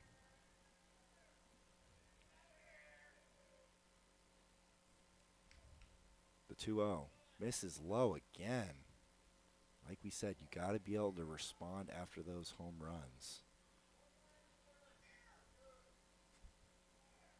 After 2 of the 3 so far, he has walked the next batter. So walks have kind of been the killer in this inning. Like I said, the leadoff walk will always kill you. That's going to just land on the outer half of the plate. It's now 3-1. Outlaws have done damage all year with 2 outs. They're able to match the 4 spot in the top half with a grand slam by Lee Jones. The 3-1 misses high, and Barrio will walk once again in back-to-back at-bats.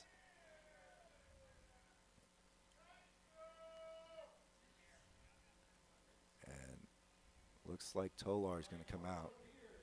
He does not want Onnested to see Fisher for a 3rd time. Both of those plate appearances gone for extra bases. Yeah, it looks like we're going to have multiple switches here with Tolar going to talk to the home plate umpire. Looks like it's Jacob Solis going out into the outfield.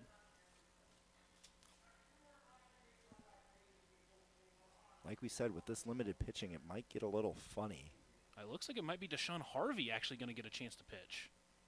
He is listed as a outfield first baseman and left-handed pitcher, according to his high school recruiting page. Looks like Tolar's trying to keep that DH in the game. Bring in Harvey in immediately from the field, which can be a little tough sometimes. Since we have a moment, I'd like to mention tonight's broadcast brought to you by Clean Harbors. For more than a quarter of a century, Clean Harbors has been providing environmental and industrial waste management services to Kimball and the surrounding communities. They are the industry-leading provider of treatment, incineration, destruction, and disposal of hazardous waste in North America. They are proud to bring sustainable jobs and waste management services to the area and pride themselves on being an integral part of the surrounding communities. Clean Harbors, people and technology creating a better environment. Again, a lot of damage done here with 2 outs. Cherry gets the walk, the hit by pitch against Basie. Lee Jones takes advantage of it. Second towering shot of the night for the Outlaws. So that one goes out to center. And for the middle of this order, it's looking like a beach ball tonight, to say the very least. Yeah, I mean, they've been on point, especially against Fisher. They clearly had something on them. Between Onnested, Lee Jones, and McKernan, they all were able to go deep off of him. Lee Jones went deep off of him twice. It's just one of those things where he wasn't really walking people out into this inning, but they were able to see it pretty well. What a thriller. 28 combined runs, and we're not even done with 6.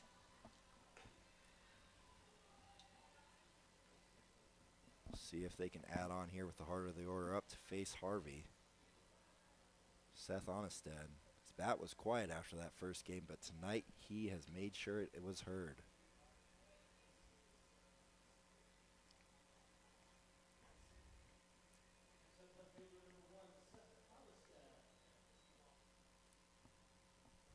Barrio on at first.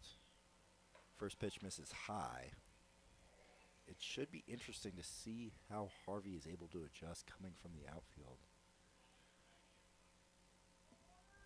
Coaches don't often like to do that. I do believe it's Solis entering center as well. There goes Barrio. Ball's in the dirt. He's going to have that base stolen.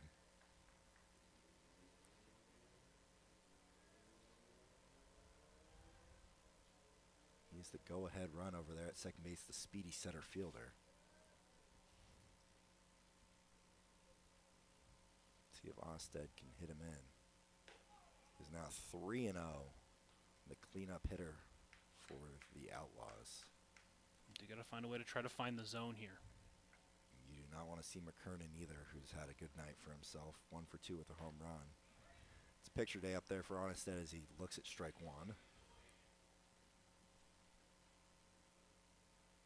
See if he can find some outfield grass with a big 4-hole.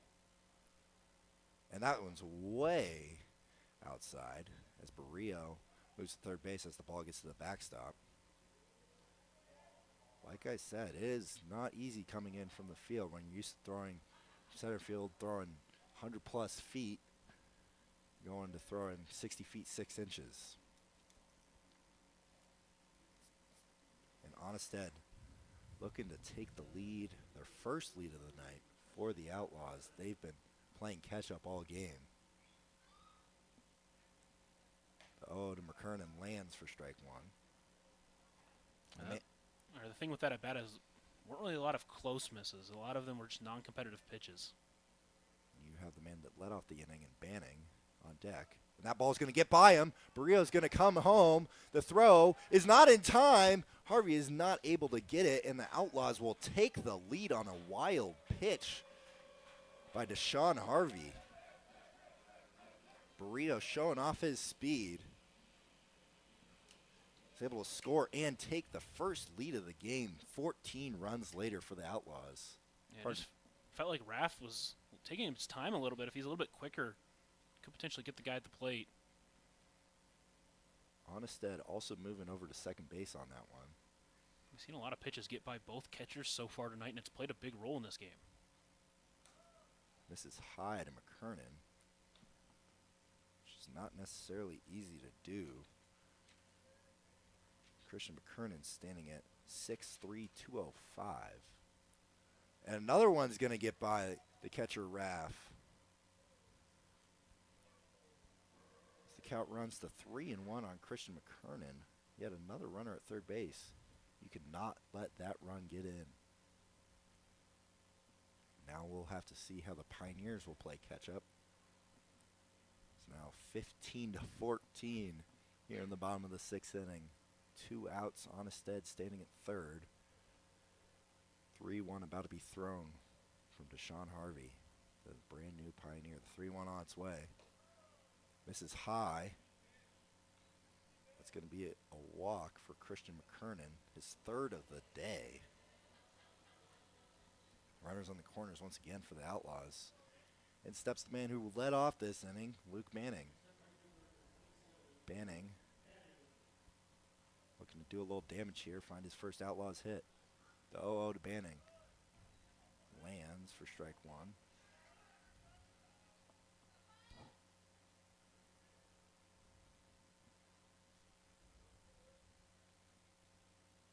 The 0-1. Swung on, popped up, right side, could be playable. And they're going to say that's a fair ball down on the right field line. And another run will score in this 6-run inning for the Outlaws. Luke Banning has a nice little blue RBI single. Just a little bit of bad luck there as that ball just managed to stay in fair territory, and it wasn't really going to be playable by anybody. He's got to stay focused and get this next guy, though. Runners on the corners once again for the catcher, Zach Turk. Last Outlaw to join the hit party. Looks at strike one. He's 0 for 3 with 3 punch-outs and a walk.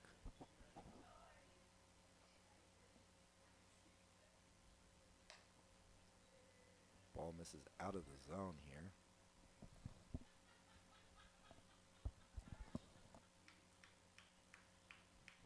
It's 1-1 here on Turk. Misses away again. It's now 2-1.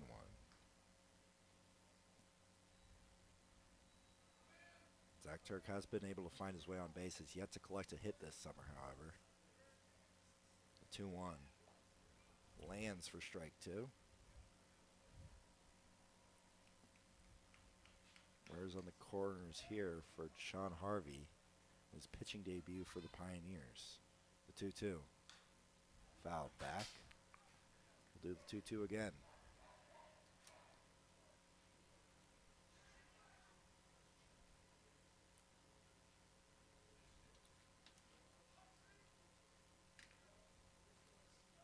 See what Turk can do here. The 2-2. Swung on, foul back once again by the Outlaws catcher.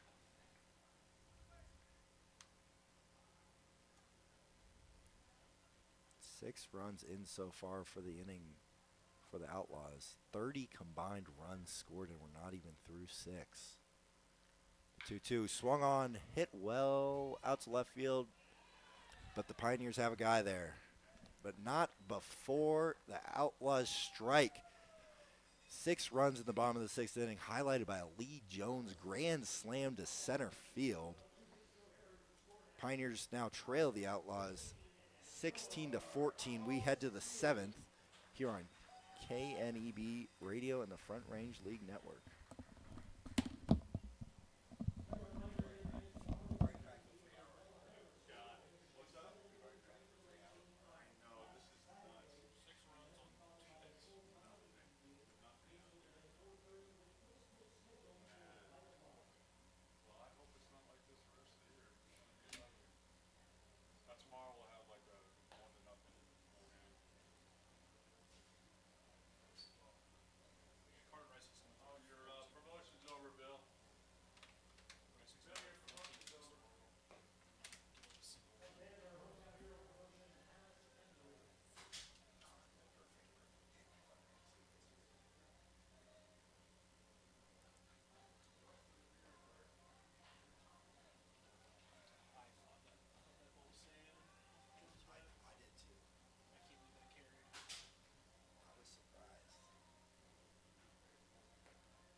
We got quite the thriller tonight here at Oregon Trail Park Stadium. I'm Bob Parsons, joined by Lucas Macklin.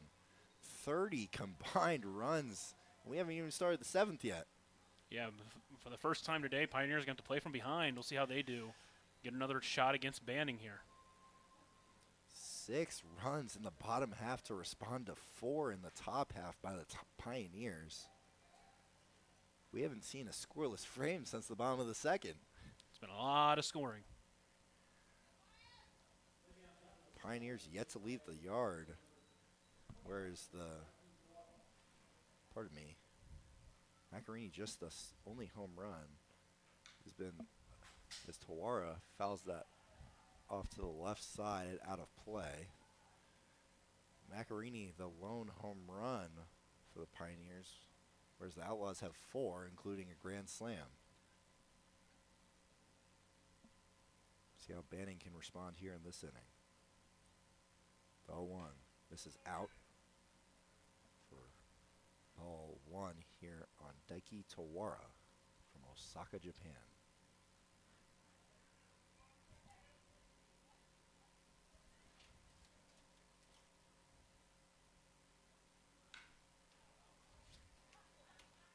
Fouled off once again for strike 2 here on Tawara. Let's see if Banning can respond after that 4-run frame last time he was out there. He's pitching with the lead here, though. Might give him a little bit more confidence, seeing his offense be able to provide for him. The 1-2 is grounded to Lee Jones. The flip to Banning is just in time for out number 1.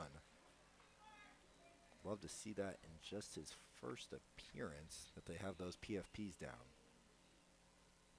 which can be an issue sometimes with that communication. Digging into the box now is Jackson Raff. What a bit of a tough inning back there with Deshaun Harvey. As he takes strike 1.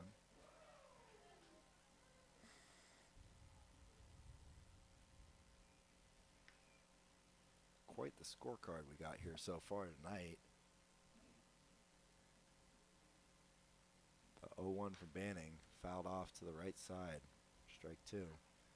Again, this is a game of momentum. You want to keep this if you're the Outlaws. Neither team has really been able to keep it for that long. Putting up a 0 would be huge here for Outlaws pitching.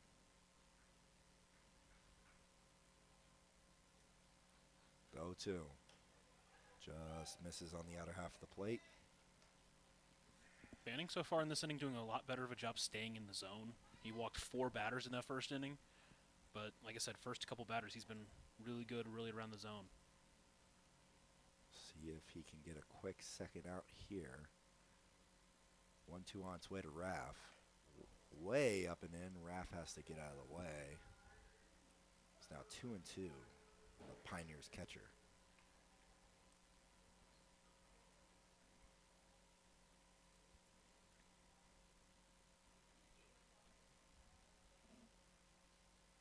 The set.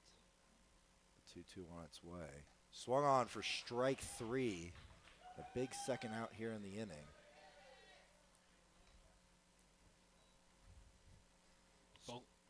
Both Tawara and Raff had both reached in every single plate appearance, but both of them shut down by Banning here. Yeah, Lancaster had that big broken bat single to really break open last inning. See what he can do here. Oh, misses outside for ball 1.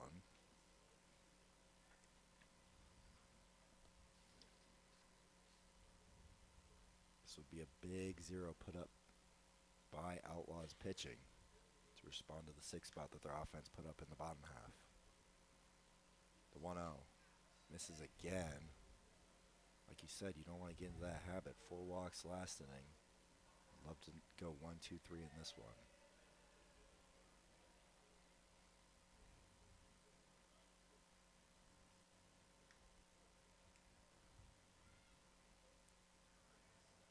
The 2-0 to Lancaster. Misses in for ball 3. Jack Banning's going to have to battle back in this AB. Again, he hasn't really given up a lot of hard contact, so just his best bet is just to go after these hitters. 3-0 on its way. Lands for strike 1. You know, the Pioneers' way of scoring has not been the long ball. It's been the opposite on the other side. Be interesting to see how this thriller of Wednesday night finishes out. The 3-1 on its way. Lands. Lancaster. Whether he's trying to convince the umpire that that was ball 4 or he thought it was himself, he's going to have to stay in the box for one more pitch. Big payoff pitch here for Banning. 3-2. Misses high. And that's a 2-out walk. So the Outlaws have had a good amount of 2-out rallies. Pioneers trying to do that as well.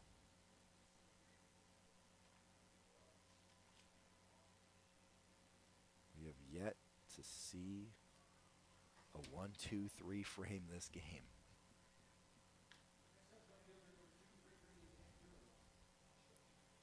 Samaripa looking to continue this inning with 2 outs and a runner on first. The 0-0 misses for ball 1. It's quite incredible. Some very high-powered offenses we've seen so far in this Front Range League.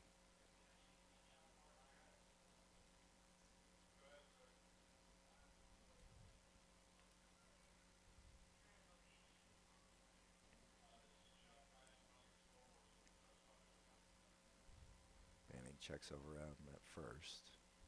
He goes back safely. He's going to do it again. Safe once again. Best you can do is just worry about the batter at this point. A very big lead over at first base. The 1-0 misses again. Really, it's been the game of compounding mistakes. Whether that's Banning letting his walks to lead the runs, or that's Fisher leaving too many pitches over the heart of the plate, especially after a couple walks. That's how you score 30 runs in the first 6 innings. Pioneers looking to retaliate here. Zamaripa looks at strike 1 and is now 2-1 on the Pioneers left fielder. Looks like there's a little bit of action going on in the bullpen. Looks like it's going to be Grady Manuel. This is away again for ball 3. Wasn't sure if Grady was joking earlier when he told me that he could pitch, but it seems like Coach McCoy is taking that sentiment seriously. I mean, a game like this, all hands on deck. All hands on deck, especially with 13 innings of pitching they have to cover tomorrow. The 3-1, Lant.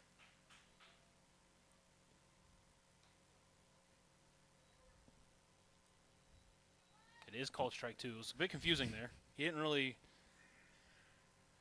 call it a strike or not. Lancaster was a bit confused over it first. Another big payoff. Samaripa takes time. Lancaster will get a head start, so a ball into one of those gaps could cut that lead in half. Big payoff here from Banning. On its way. Misses away, and that's going to get by the catcher. And Lancaster's just going to head over to third. He's not going to get a throw either, so the head start does play a role as the ball gets by the catcher Turk on the wild pitch. There's a lot of messiness on here right now. And we are looking, I think we should hit 40 tonight. We should, 40 runs. Let's see if we can get 40 runs tonight. We might. Still got 3 innings ago. Top of the 7th inning here. Pioneers threatening with 2 outs, runners on the corners. Solis' first at bat here. Misses for ball 1.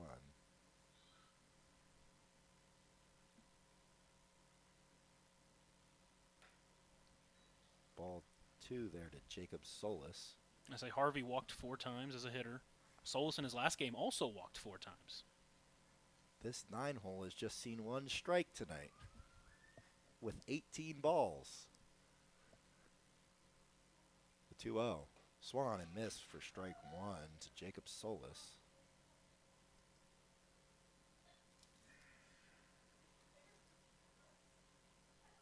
Pardon me, it's 1 and 2 here on Jacob Solis. Big 1-2 here. Samaripa's going to go, and Solis is going to look at strike 3. And that is going to end the top of the 7th. The first 0 put up by pitching since the bottom of the 2nd inning. It is 16-14 Outlaws lead on that West Coast scoreboard. You are listening to KNEB and the Front Range League Network.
Welcome back, folks, to a thriller on a little Wednesday night here at Oregon Trail Park Stadium here in Gering, Nebraska.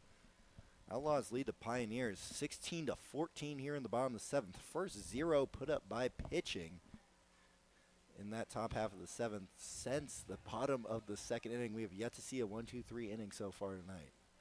Well, if the trend continues, the Outlaws will also score 0, so that way they can keep it up. They're on their way to it as the first pitch is swung on and missed by C.J. King.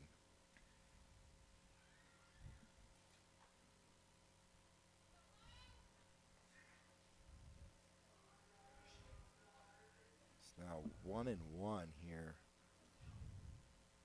on C.J. King, who pipes one out to the left center gap. Although slow grass is going to stop it for the left fielder out there. CJ King will have a leadoff single.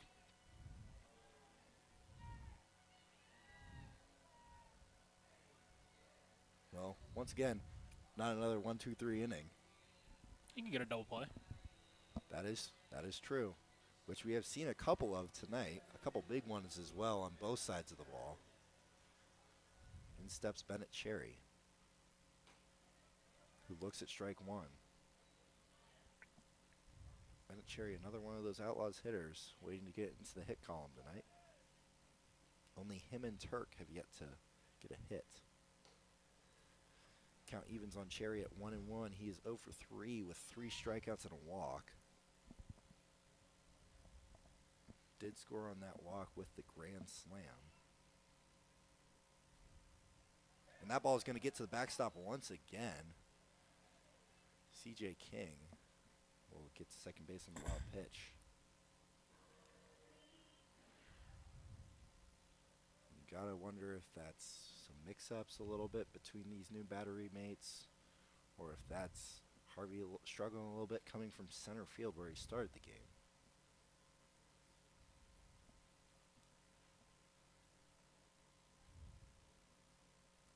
Swung on and missed by Cherry. Count evens at 2-2. So big at bat here. You really need to get the out. Try to avoid as much traffic as you can, because a 0 on that scoreboard feels almost necessary. He misses again outside. Like you've said before, these misses by Harvey have not been very competitive. Just seems to be losing the ball, releasing a little bit early, missing high and wide very often. The payoff. Swung on and fouled back by Cherry.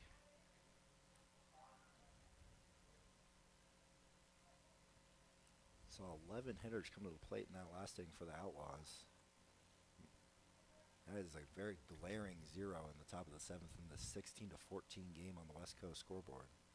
Payoff again, misses low and away, and Cherry has a second walk in as many innings. That's going to turn the order over for Braden Basie, who has set the table very well for that heart of the order that has been very dangerous tonight of the Outlaws.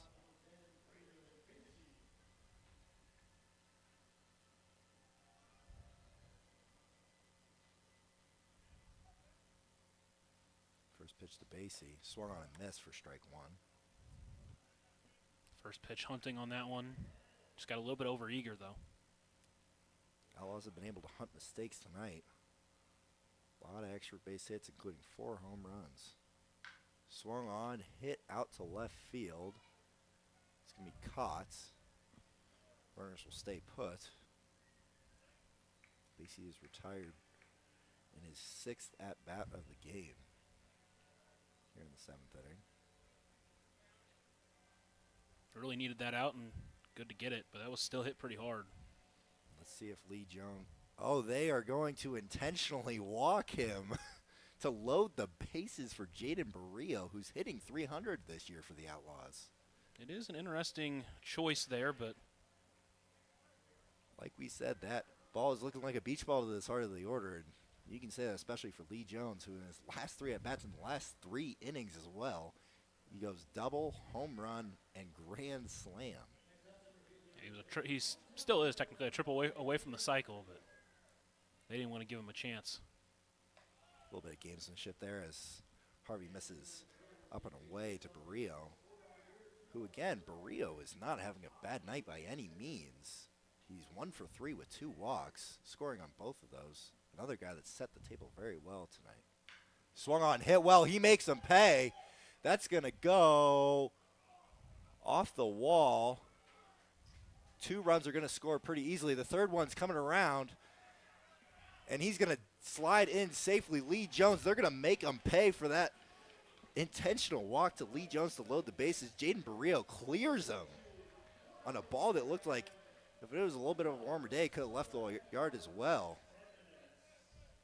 Jaden Barrio having himself a night. Not sure why they intentionally walked to him. That was his 4th.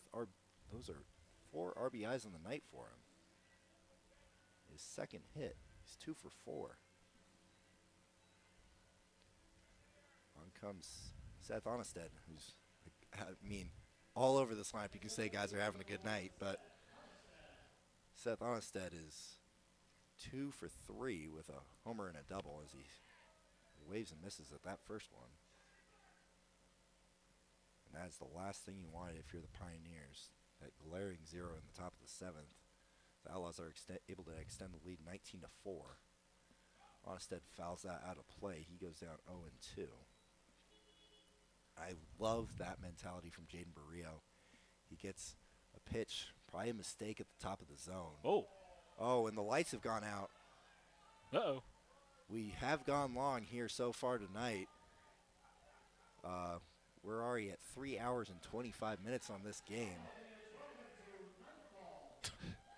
And we might have to kill some time here while they try and figure out the lights. Well, we can go ahead and let you know tonight's broadcast is brought to you by Ryan's Welding, selling PJ Texas trailers in a wide variety of sizes, as well as offering a full-service welding shop. We'll see if these lights going out can help the Pioneers as they did back in Super Bowl 47 for the 49ers, almost coming back to win that one.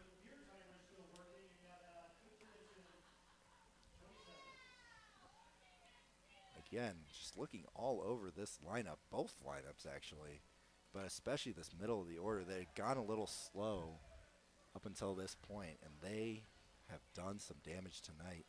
Jaden Barrio has 4 RBIs, Seth Onnested has 3 RBIs, and Lee Jones has 5 RBIs. So really that 2 through 4 is doing a bulk of the damage. No stray to Christian McKernan as well, who's also gone deep with 2 RBIs of his own. Let's see what Seth Onnested can do after a little bit of a light delay. It's going to be 0-2 on him with Jaden Barrio standing on second base. Swung on, grounded foul. We'll do the 0-2 again.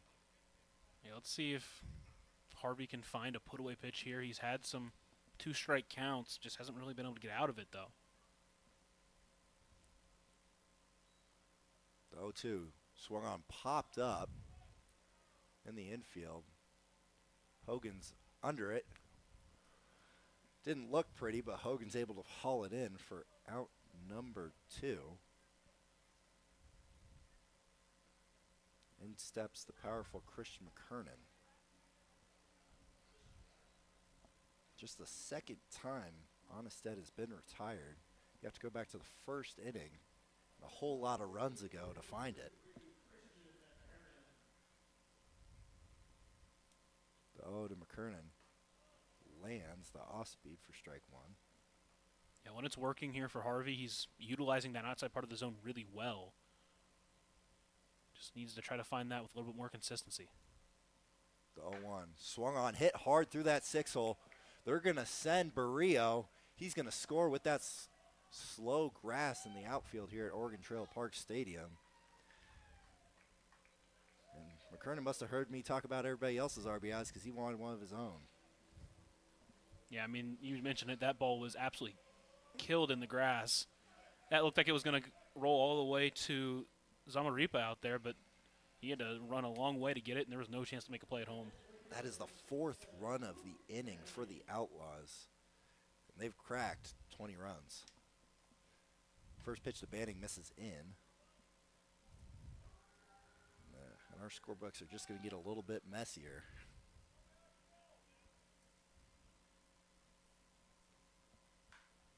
Swung on, fouled off for strike 1. Count evens at 1-1 here on Luke Banning. 34 combined runs tonight. Outlaws lead 20-14. Swung on and missed for strike 2 by Luke Banning. Batted around that previous inning. Looking to do the same again if you're the Outlaws, although they've already scored another 4 here. The 1-2. Lands for strike 3 there on Luke Banning. That's going to finish off the 7th, but not before the Outlaws get another 4, highlighted by a Jaden Barrio bases clearing double after they intentionally walked the dangerous Lee Jones. You're listening to KNAB Radio and the Front Range League Network.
We are back, and it has been a loud night here at Oregon Trail Park Stadium.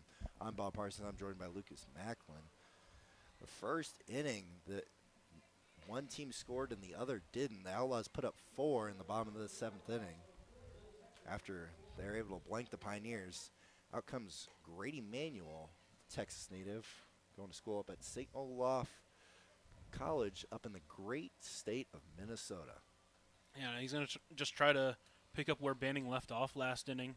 It was a really good, efficient inning, and now he's going to try to do the same.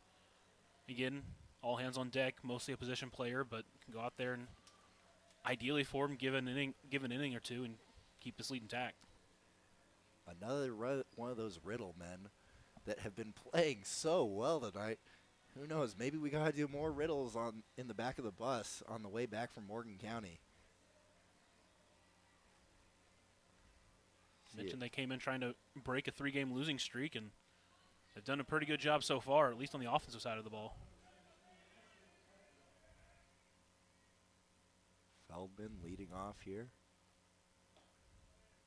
Wants to go after the first one, but holds back for ball 1. It's not going to be an easy work here for Manuel, as he will face Feldman, Macarini, and Hogan. Swung on, hit through that 6-hole, and Feldman will set the table for the top of that order that has already done damage tonight. It's good to see him get into the hit column there, and he hit it really hard past that third baseman over there in C.J. King. So good to see that, and sets up Macarini, who's had a heck of a night. Home run, a double, and a couple of walks. And once again, we're 7.5 innings in, yet to see a 1-2-3 inning. Ball misses high.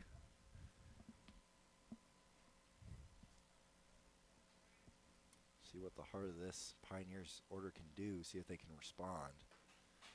Another ball high. It's the last thing you want to do here is walk Macarini to get to Hogan, put a runner in scoring position.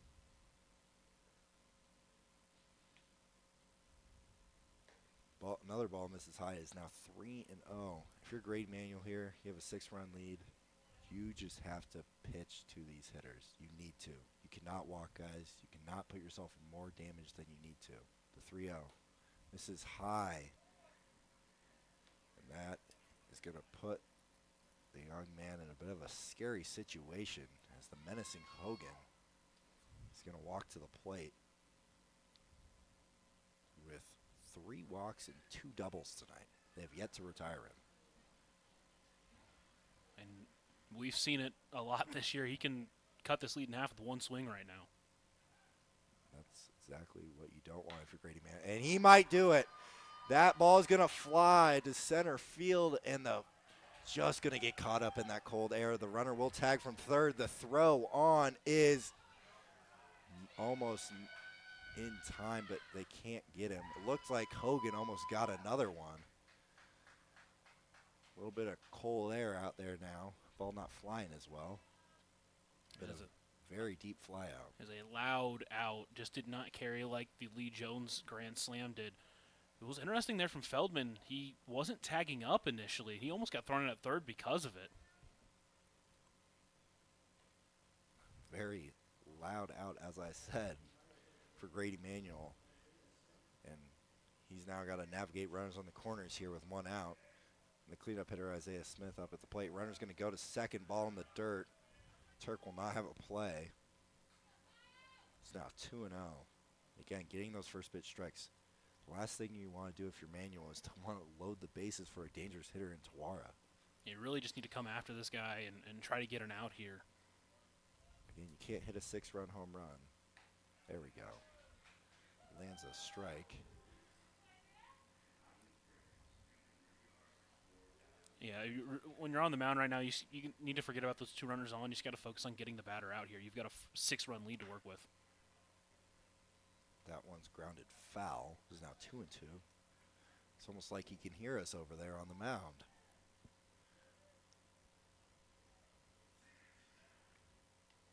Smith now the only Pioneer without a hit yet today, so he's really trying to find his way. The 2-2. This is high. Ball 3. The count's going to go full. And it's been a long one tonight for sure. 3 hours and 35 minutes, and we're not even through the top of the 8th.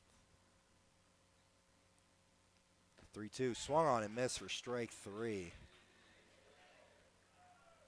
Grady Manuel gets the second out of the inning via the punch out. If you're able to throw up another goose egg here, that might be the nail in the coffin for this Pioneers team. It would feel like that. Although we've seen a lot of crooked numbers tonight, so you never know. He's got to get out of this inning first as he misses for ball 1 on the outer half. Brings up the guy who's 4 for 5 on the night. The 1-0 misses.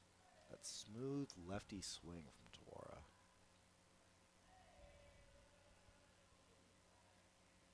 Grady Manuel's going to have to fight back if he wants to get out of this inning on Tawara. The 2-0 swung on, hit out to left field. Onstead pretty much right at him. Just had to range to his right a little bit.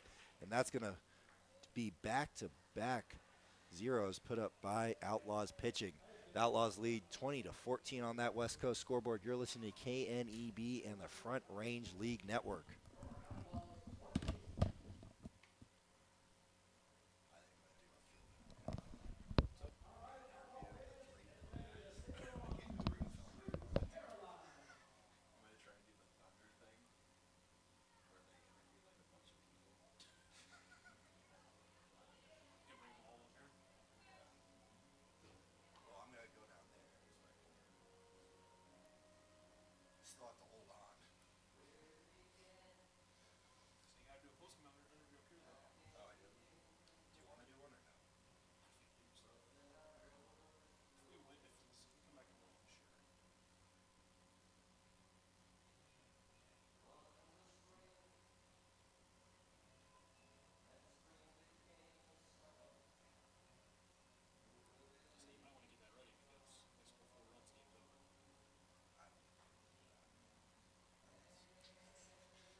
Welcome back into Oregon Trail Park. Outlaws leading 20-14. Deshaun Harvey out there for another inning of work. He tries to match the top half of the inning from what Grady Manuel did, where he put up a 0. You'd love to see a 0 here from Harvey.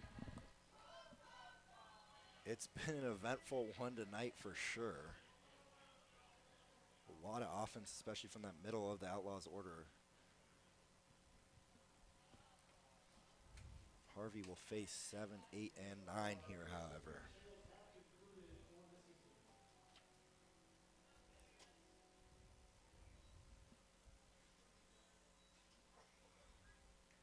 The first pitch to Turk. Misses with the ball. Turk still seeking that elusive first hit. The 1-0 misses way up and away.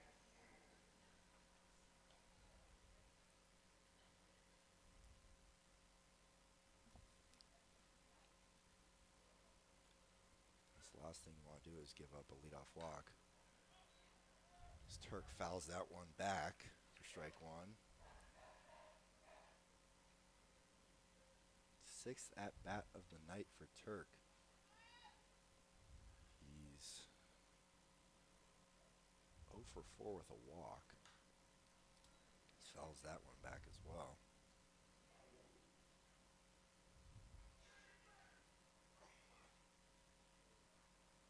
There's 2 Outlaws hitters without a hit. Turk is one of them.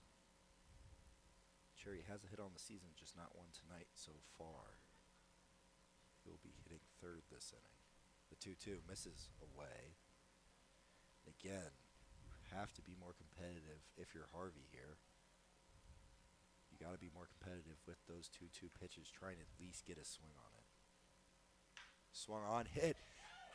And that's going to be Turk's first Outlaw base hit. And he joins the hit party for tonight. It's just Bennett Cherry remaining. Outlaws do, if they're able to do what they did the last 2 innings, this game will be over in the bottom half of the 8th. They just need 4 more to run roll the Pioneers for the 2nd time this year. Yeah, and that one was killed by the grass as well. It looked like it was against the outfield. Feldman was able to get a glove on it, just couldn't really field it, and even if he does, I don't know if he makes a throw over to first. And C.J. King, a hard hit by the 3rd baseman, diving, is Macarini. And there's Turk going to 3rd. Some heads-up base running and some lazy defense by the Pioneers. Zach Turk is able to go 1st to 3rd on a soft hit to left field that gets killed by the grass. Yeah, that one, it was a tricky hop there. Macarini trying to make the play at 3rd, couldn't. And then again, it just dies in the outfield, and that's a long way to run for Zamaripa. So, yeah, new outfield for him as well, so maybe a little, doesn't want to charge that one a little too much yet. Bennett Cherry takes strike 1. Outlaws pick up right where they left off. They have not put up a 0 offensively since the bottom of the 2nd. Good block there by Raff. It's been busy tonight. It's now 1-1 here on Bennett Cherry, the last hitter in the Outlaws lineup to get a hit. There's only been 2 hitters so far tonight to not get a hit so far. A 1-1. Misses away. Looks like Cherry's just staying a little too open there on that fastball. Ended up in the left-handed batter's box. 2-1. Does the same thing. Count's going to go to 3-1.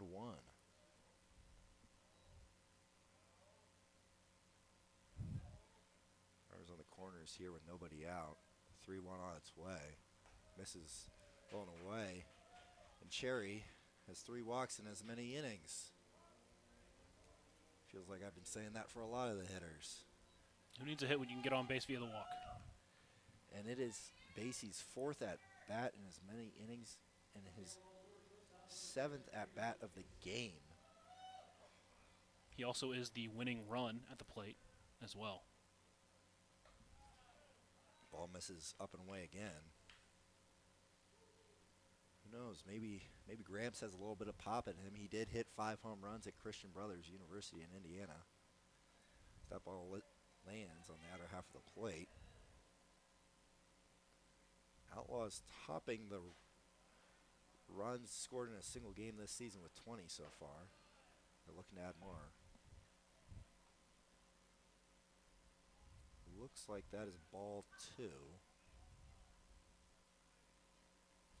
Not sure where that one missed. The 2-1 misses up and away. And it's tough for Harvey. If you're not going to get the borderline pitches there, and you're making a lot of non-competitive pitches, it's hard to be successful as a pitcher. Yeah, and obviously he's not listed as a mainline pitcher either. Just trying to come in and mop this up for him. Yeah. Ball misses low. That is ball 4. That is going to score a run. It's back-to-back walks after the 2 singles. It's going to score catcher Turk.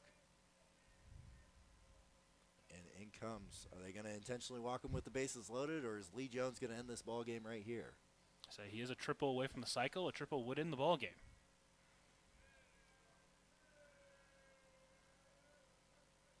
First pitch misses out for ball 1. This is the first lefty he's going to actually face. Talked about how he's missed a lot up and away. That would be right into Lee. Jones did get hit a couple times last night. He's got 3 hit by pitches on the year. 2-0. Misses in. Again, if the umpire is not going to help you with those borderline pitches, it's going to be hard for Harvey to nibble at that plate. And it hit him again. That's the 4th hit by pitch for Lee Jones of the season. Yet another RBI on his night. 3rd time in the last 2 days. And now the winning run is on second base with Jaden Barrio up at the plate. It's now his 6th RBI on the night.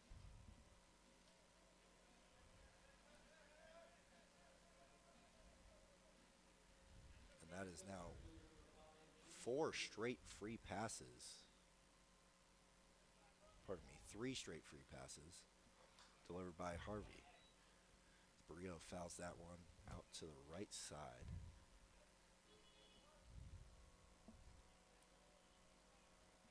Winning run right now at second base in the form of Braden Basie.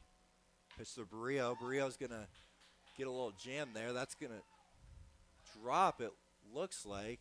And that is going to win the game. Jaden Barrio, a walk-off single. 2 more RBIs on the night for him. He also finishes with 6 RBIs on the night. And that's going to do it for the Outlaws. They win 24-14 as they hang another 4 spot here in the bottom of the 8th inning. And we are going to head to break real quick. We'll be back with the post-game show and a post-game interview with our player of the game. You're listening to KNAB and the Front Range League Network.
folks? I'm Bob Parsons here with the Runza postgame show. Runza doesn't like to think of themselves as just another restaurant in town. They like to think of themselves as part of the community. Runza with locations in Scottsbluff, Gering, Chatterin, and Alliance. I'm Bob Parsons. I'm joined by the player of the game, Lee Jones. Lee, 3 extra base hits, including home runs in back-to-back innings, one of them being a grand slam, 6 RBIs on the night. What was working for you tonight? Man, I was just sticking to my approach, trusting that I can do what I usually do. Got some good pitches to hit and just puts a couple good swings on it. Let the ball do the rest. What does this do for the boys in the dugout after a couple of tough losses? Oh, man, the boys are fired up, And it wasn't just me, Seth had a great game, couple RBIs or extra base hits. Christian went yard. Everyone was just swinging it really hot. When everyone's swinging it really hot, we're such good friends already that it just motivates everyone else to just keep it going, get hot.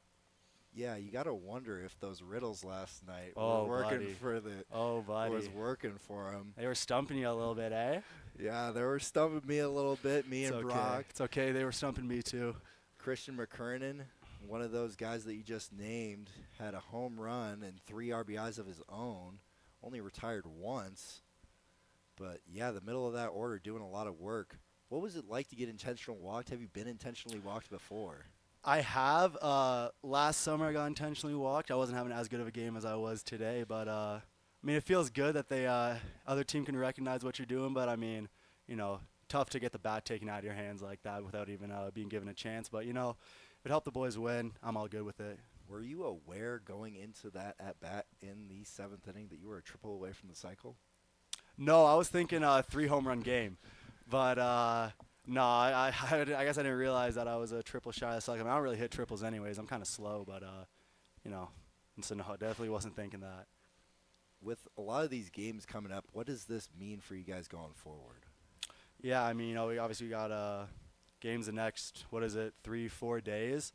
I think we see these guys every single time, and so just good to get out there and know what we can do against them. And we look to carry this into the next few days. And being from Canada, what is your Tim Hortons order, unless you're not a Tim Hortons guy? Oh, no, big Tim Hortons guy. Go-to is a bacon farmer's wrap combo with an ice cap. Awesome. And a 10-pack of Timbits. Got to get it every time. Awesome. Love to hear it. A big win for the Outlaws tonight, 24-14, topping the runs in a single game this season from a Front Range League team. Thank you for joining us, Lee, and congratulations on what a game that was for you. Absolutely. Thank you so much, guys. We're going to head to break, and we'll be right back to finish up that Runza postgame show here on KNEB and the Front Range League Network.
Welcome back, folks. After a high-scoring affair, 38 runs scored in total, the Nebraska Outlaws win 24-14 over the Western Nebraska Pioneers. Second time this year they beat them via the run rule. Yeah, this felt like a football game as far as the score goes. But, yeah, offenses were both clicking for sure. And then you kind of noticed thin bullpens for both sides, both of them throwing out guys who probably ideally won't be pitching a ton if you can help it. So you could really tell that near the end of the game, you're just trying to get through it because you still have, again, 13 and a half innings tomorrow to get through as well. So both sides, at the end of the day, though, both sides offensively were really good throughout the entire game.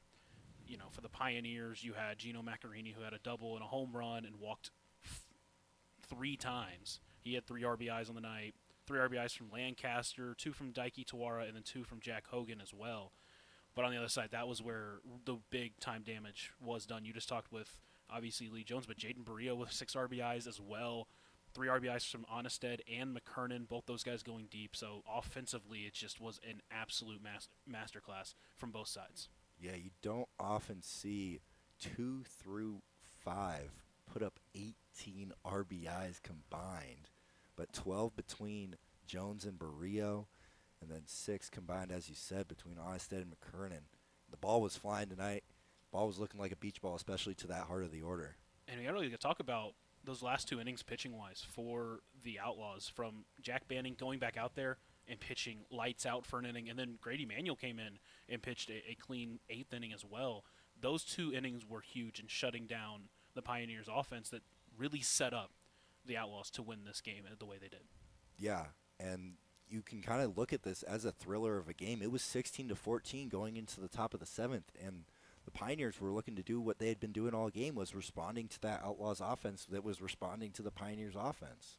It was really just back and forth, and then, like I said, just Banning and Manuel came in and did their job, and like I said, on the other end, you're short on pitchers, and that's just what's happening. We are going to head to one last break here on KNEB. The Outlaws take down the Pioneers 24-14 via the run rule. We'll be right back here on the Front Range League Network and KNEB. All right, yeah, you're good.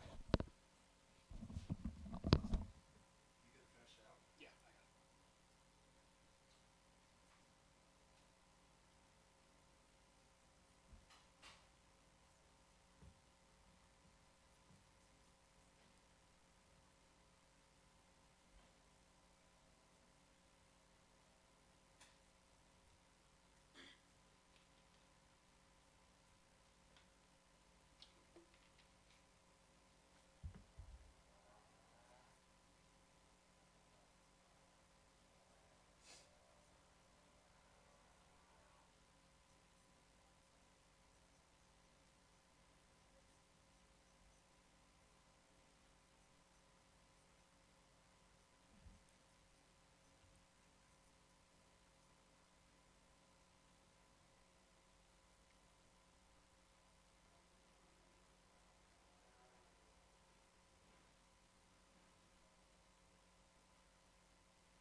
Welcome back into the Runs a Post-Game show. Just going to go ahead and give one last little anecdote to this game. Outlaws win 24-14. These 2 teams play each other 3 more times over the next 2 days. We'll have a continuation of a 7-inning game from last week. The Outlaws were up 3-1 in the bottom of the 3rd inning with the Pioneers coming to bat. That game will start tomorrow with a scheduled first pitch time for 5 o'clock, followed by a 9-inning game between these 2 teams. Pioneers will be home for both of those games, and then both these teams play again on Friday as well, with the Outlaws being the home team facing the Pioneers. And then the Outlaws play again on Saturday against the Wranglers, so a lot of baseball for the Outlaws going forward. And then the Pioneers also play on Sunday, I believe, traveling to Morgan County to finish off this week of baseball. Outlaws win 24-14. Pioneers look to bounce back tomorrow. Like I said, 5 o'clock will be the scheduled first pitch for the continuation. That game will be followed by a 7-inning ball game. Thank you so much for joining us tonight, me and for my partner Bob Parsons. Signing off, and until next time, have a blessed night.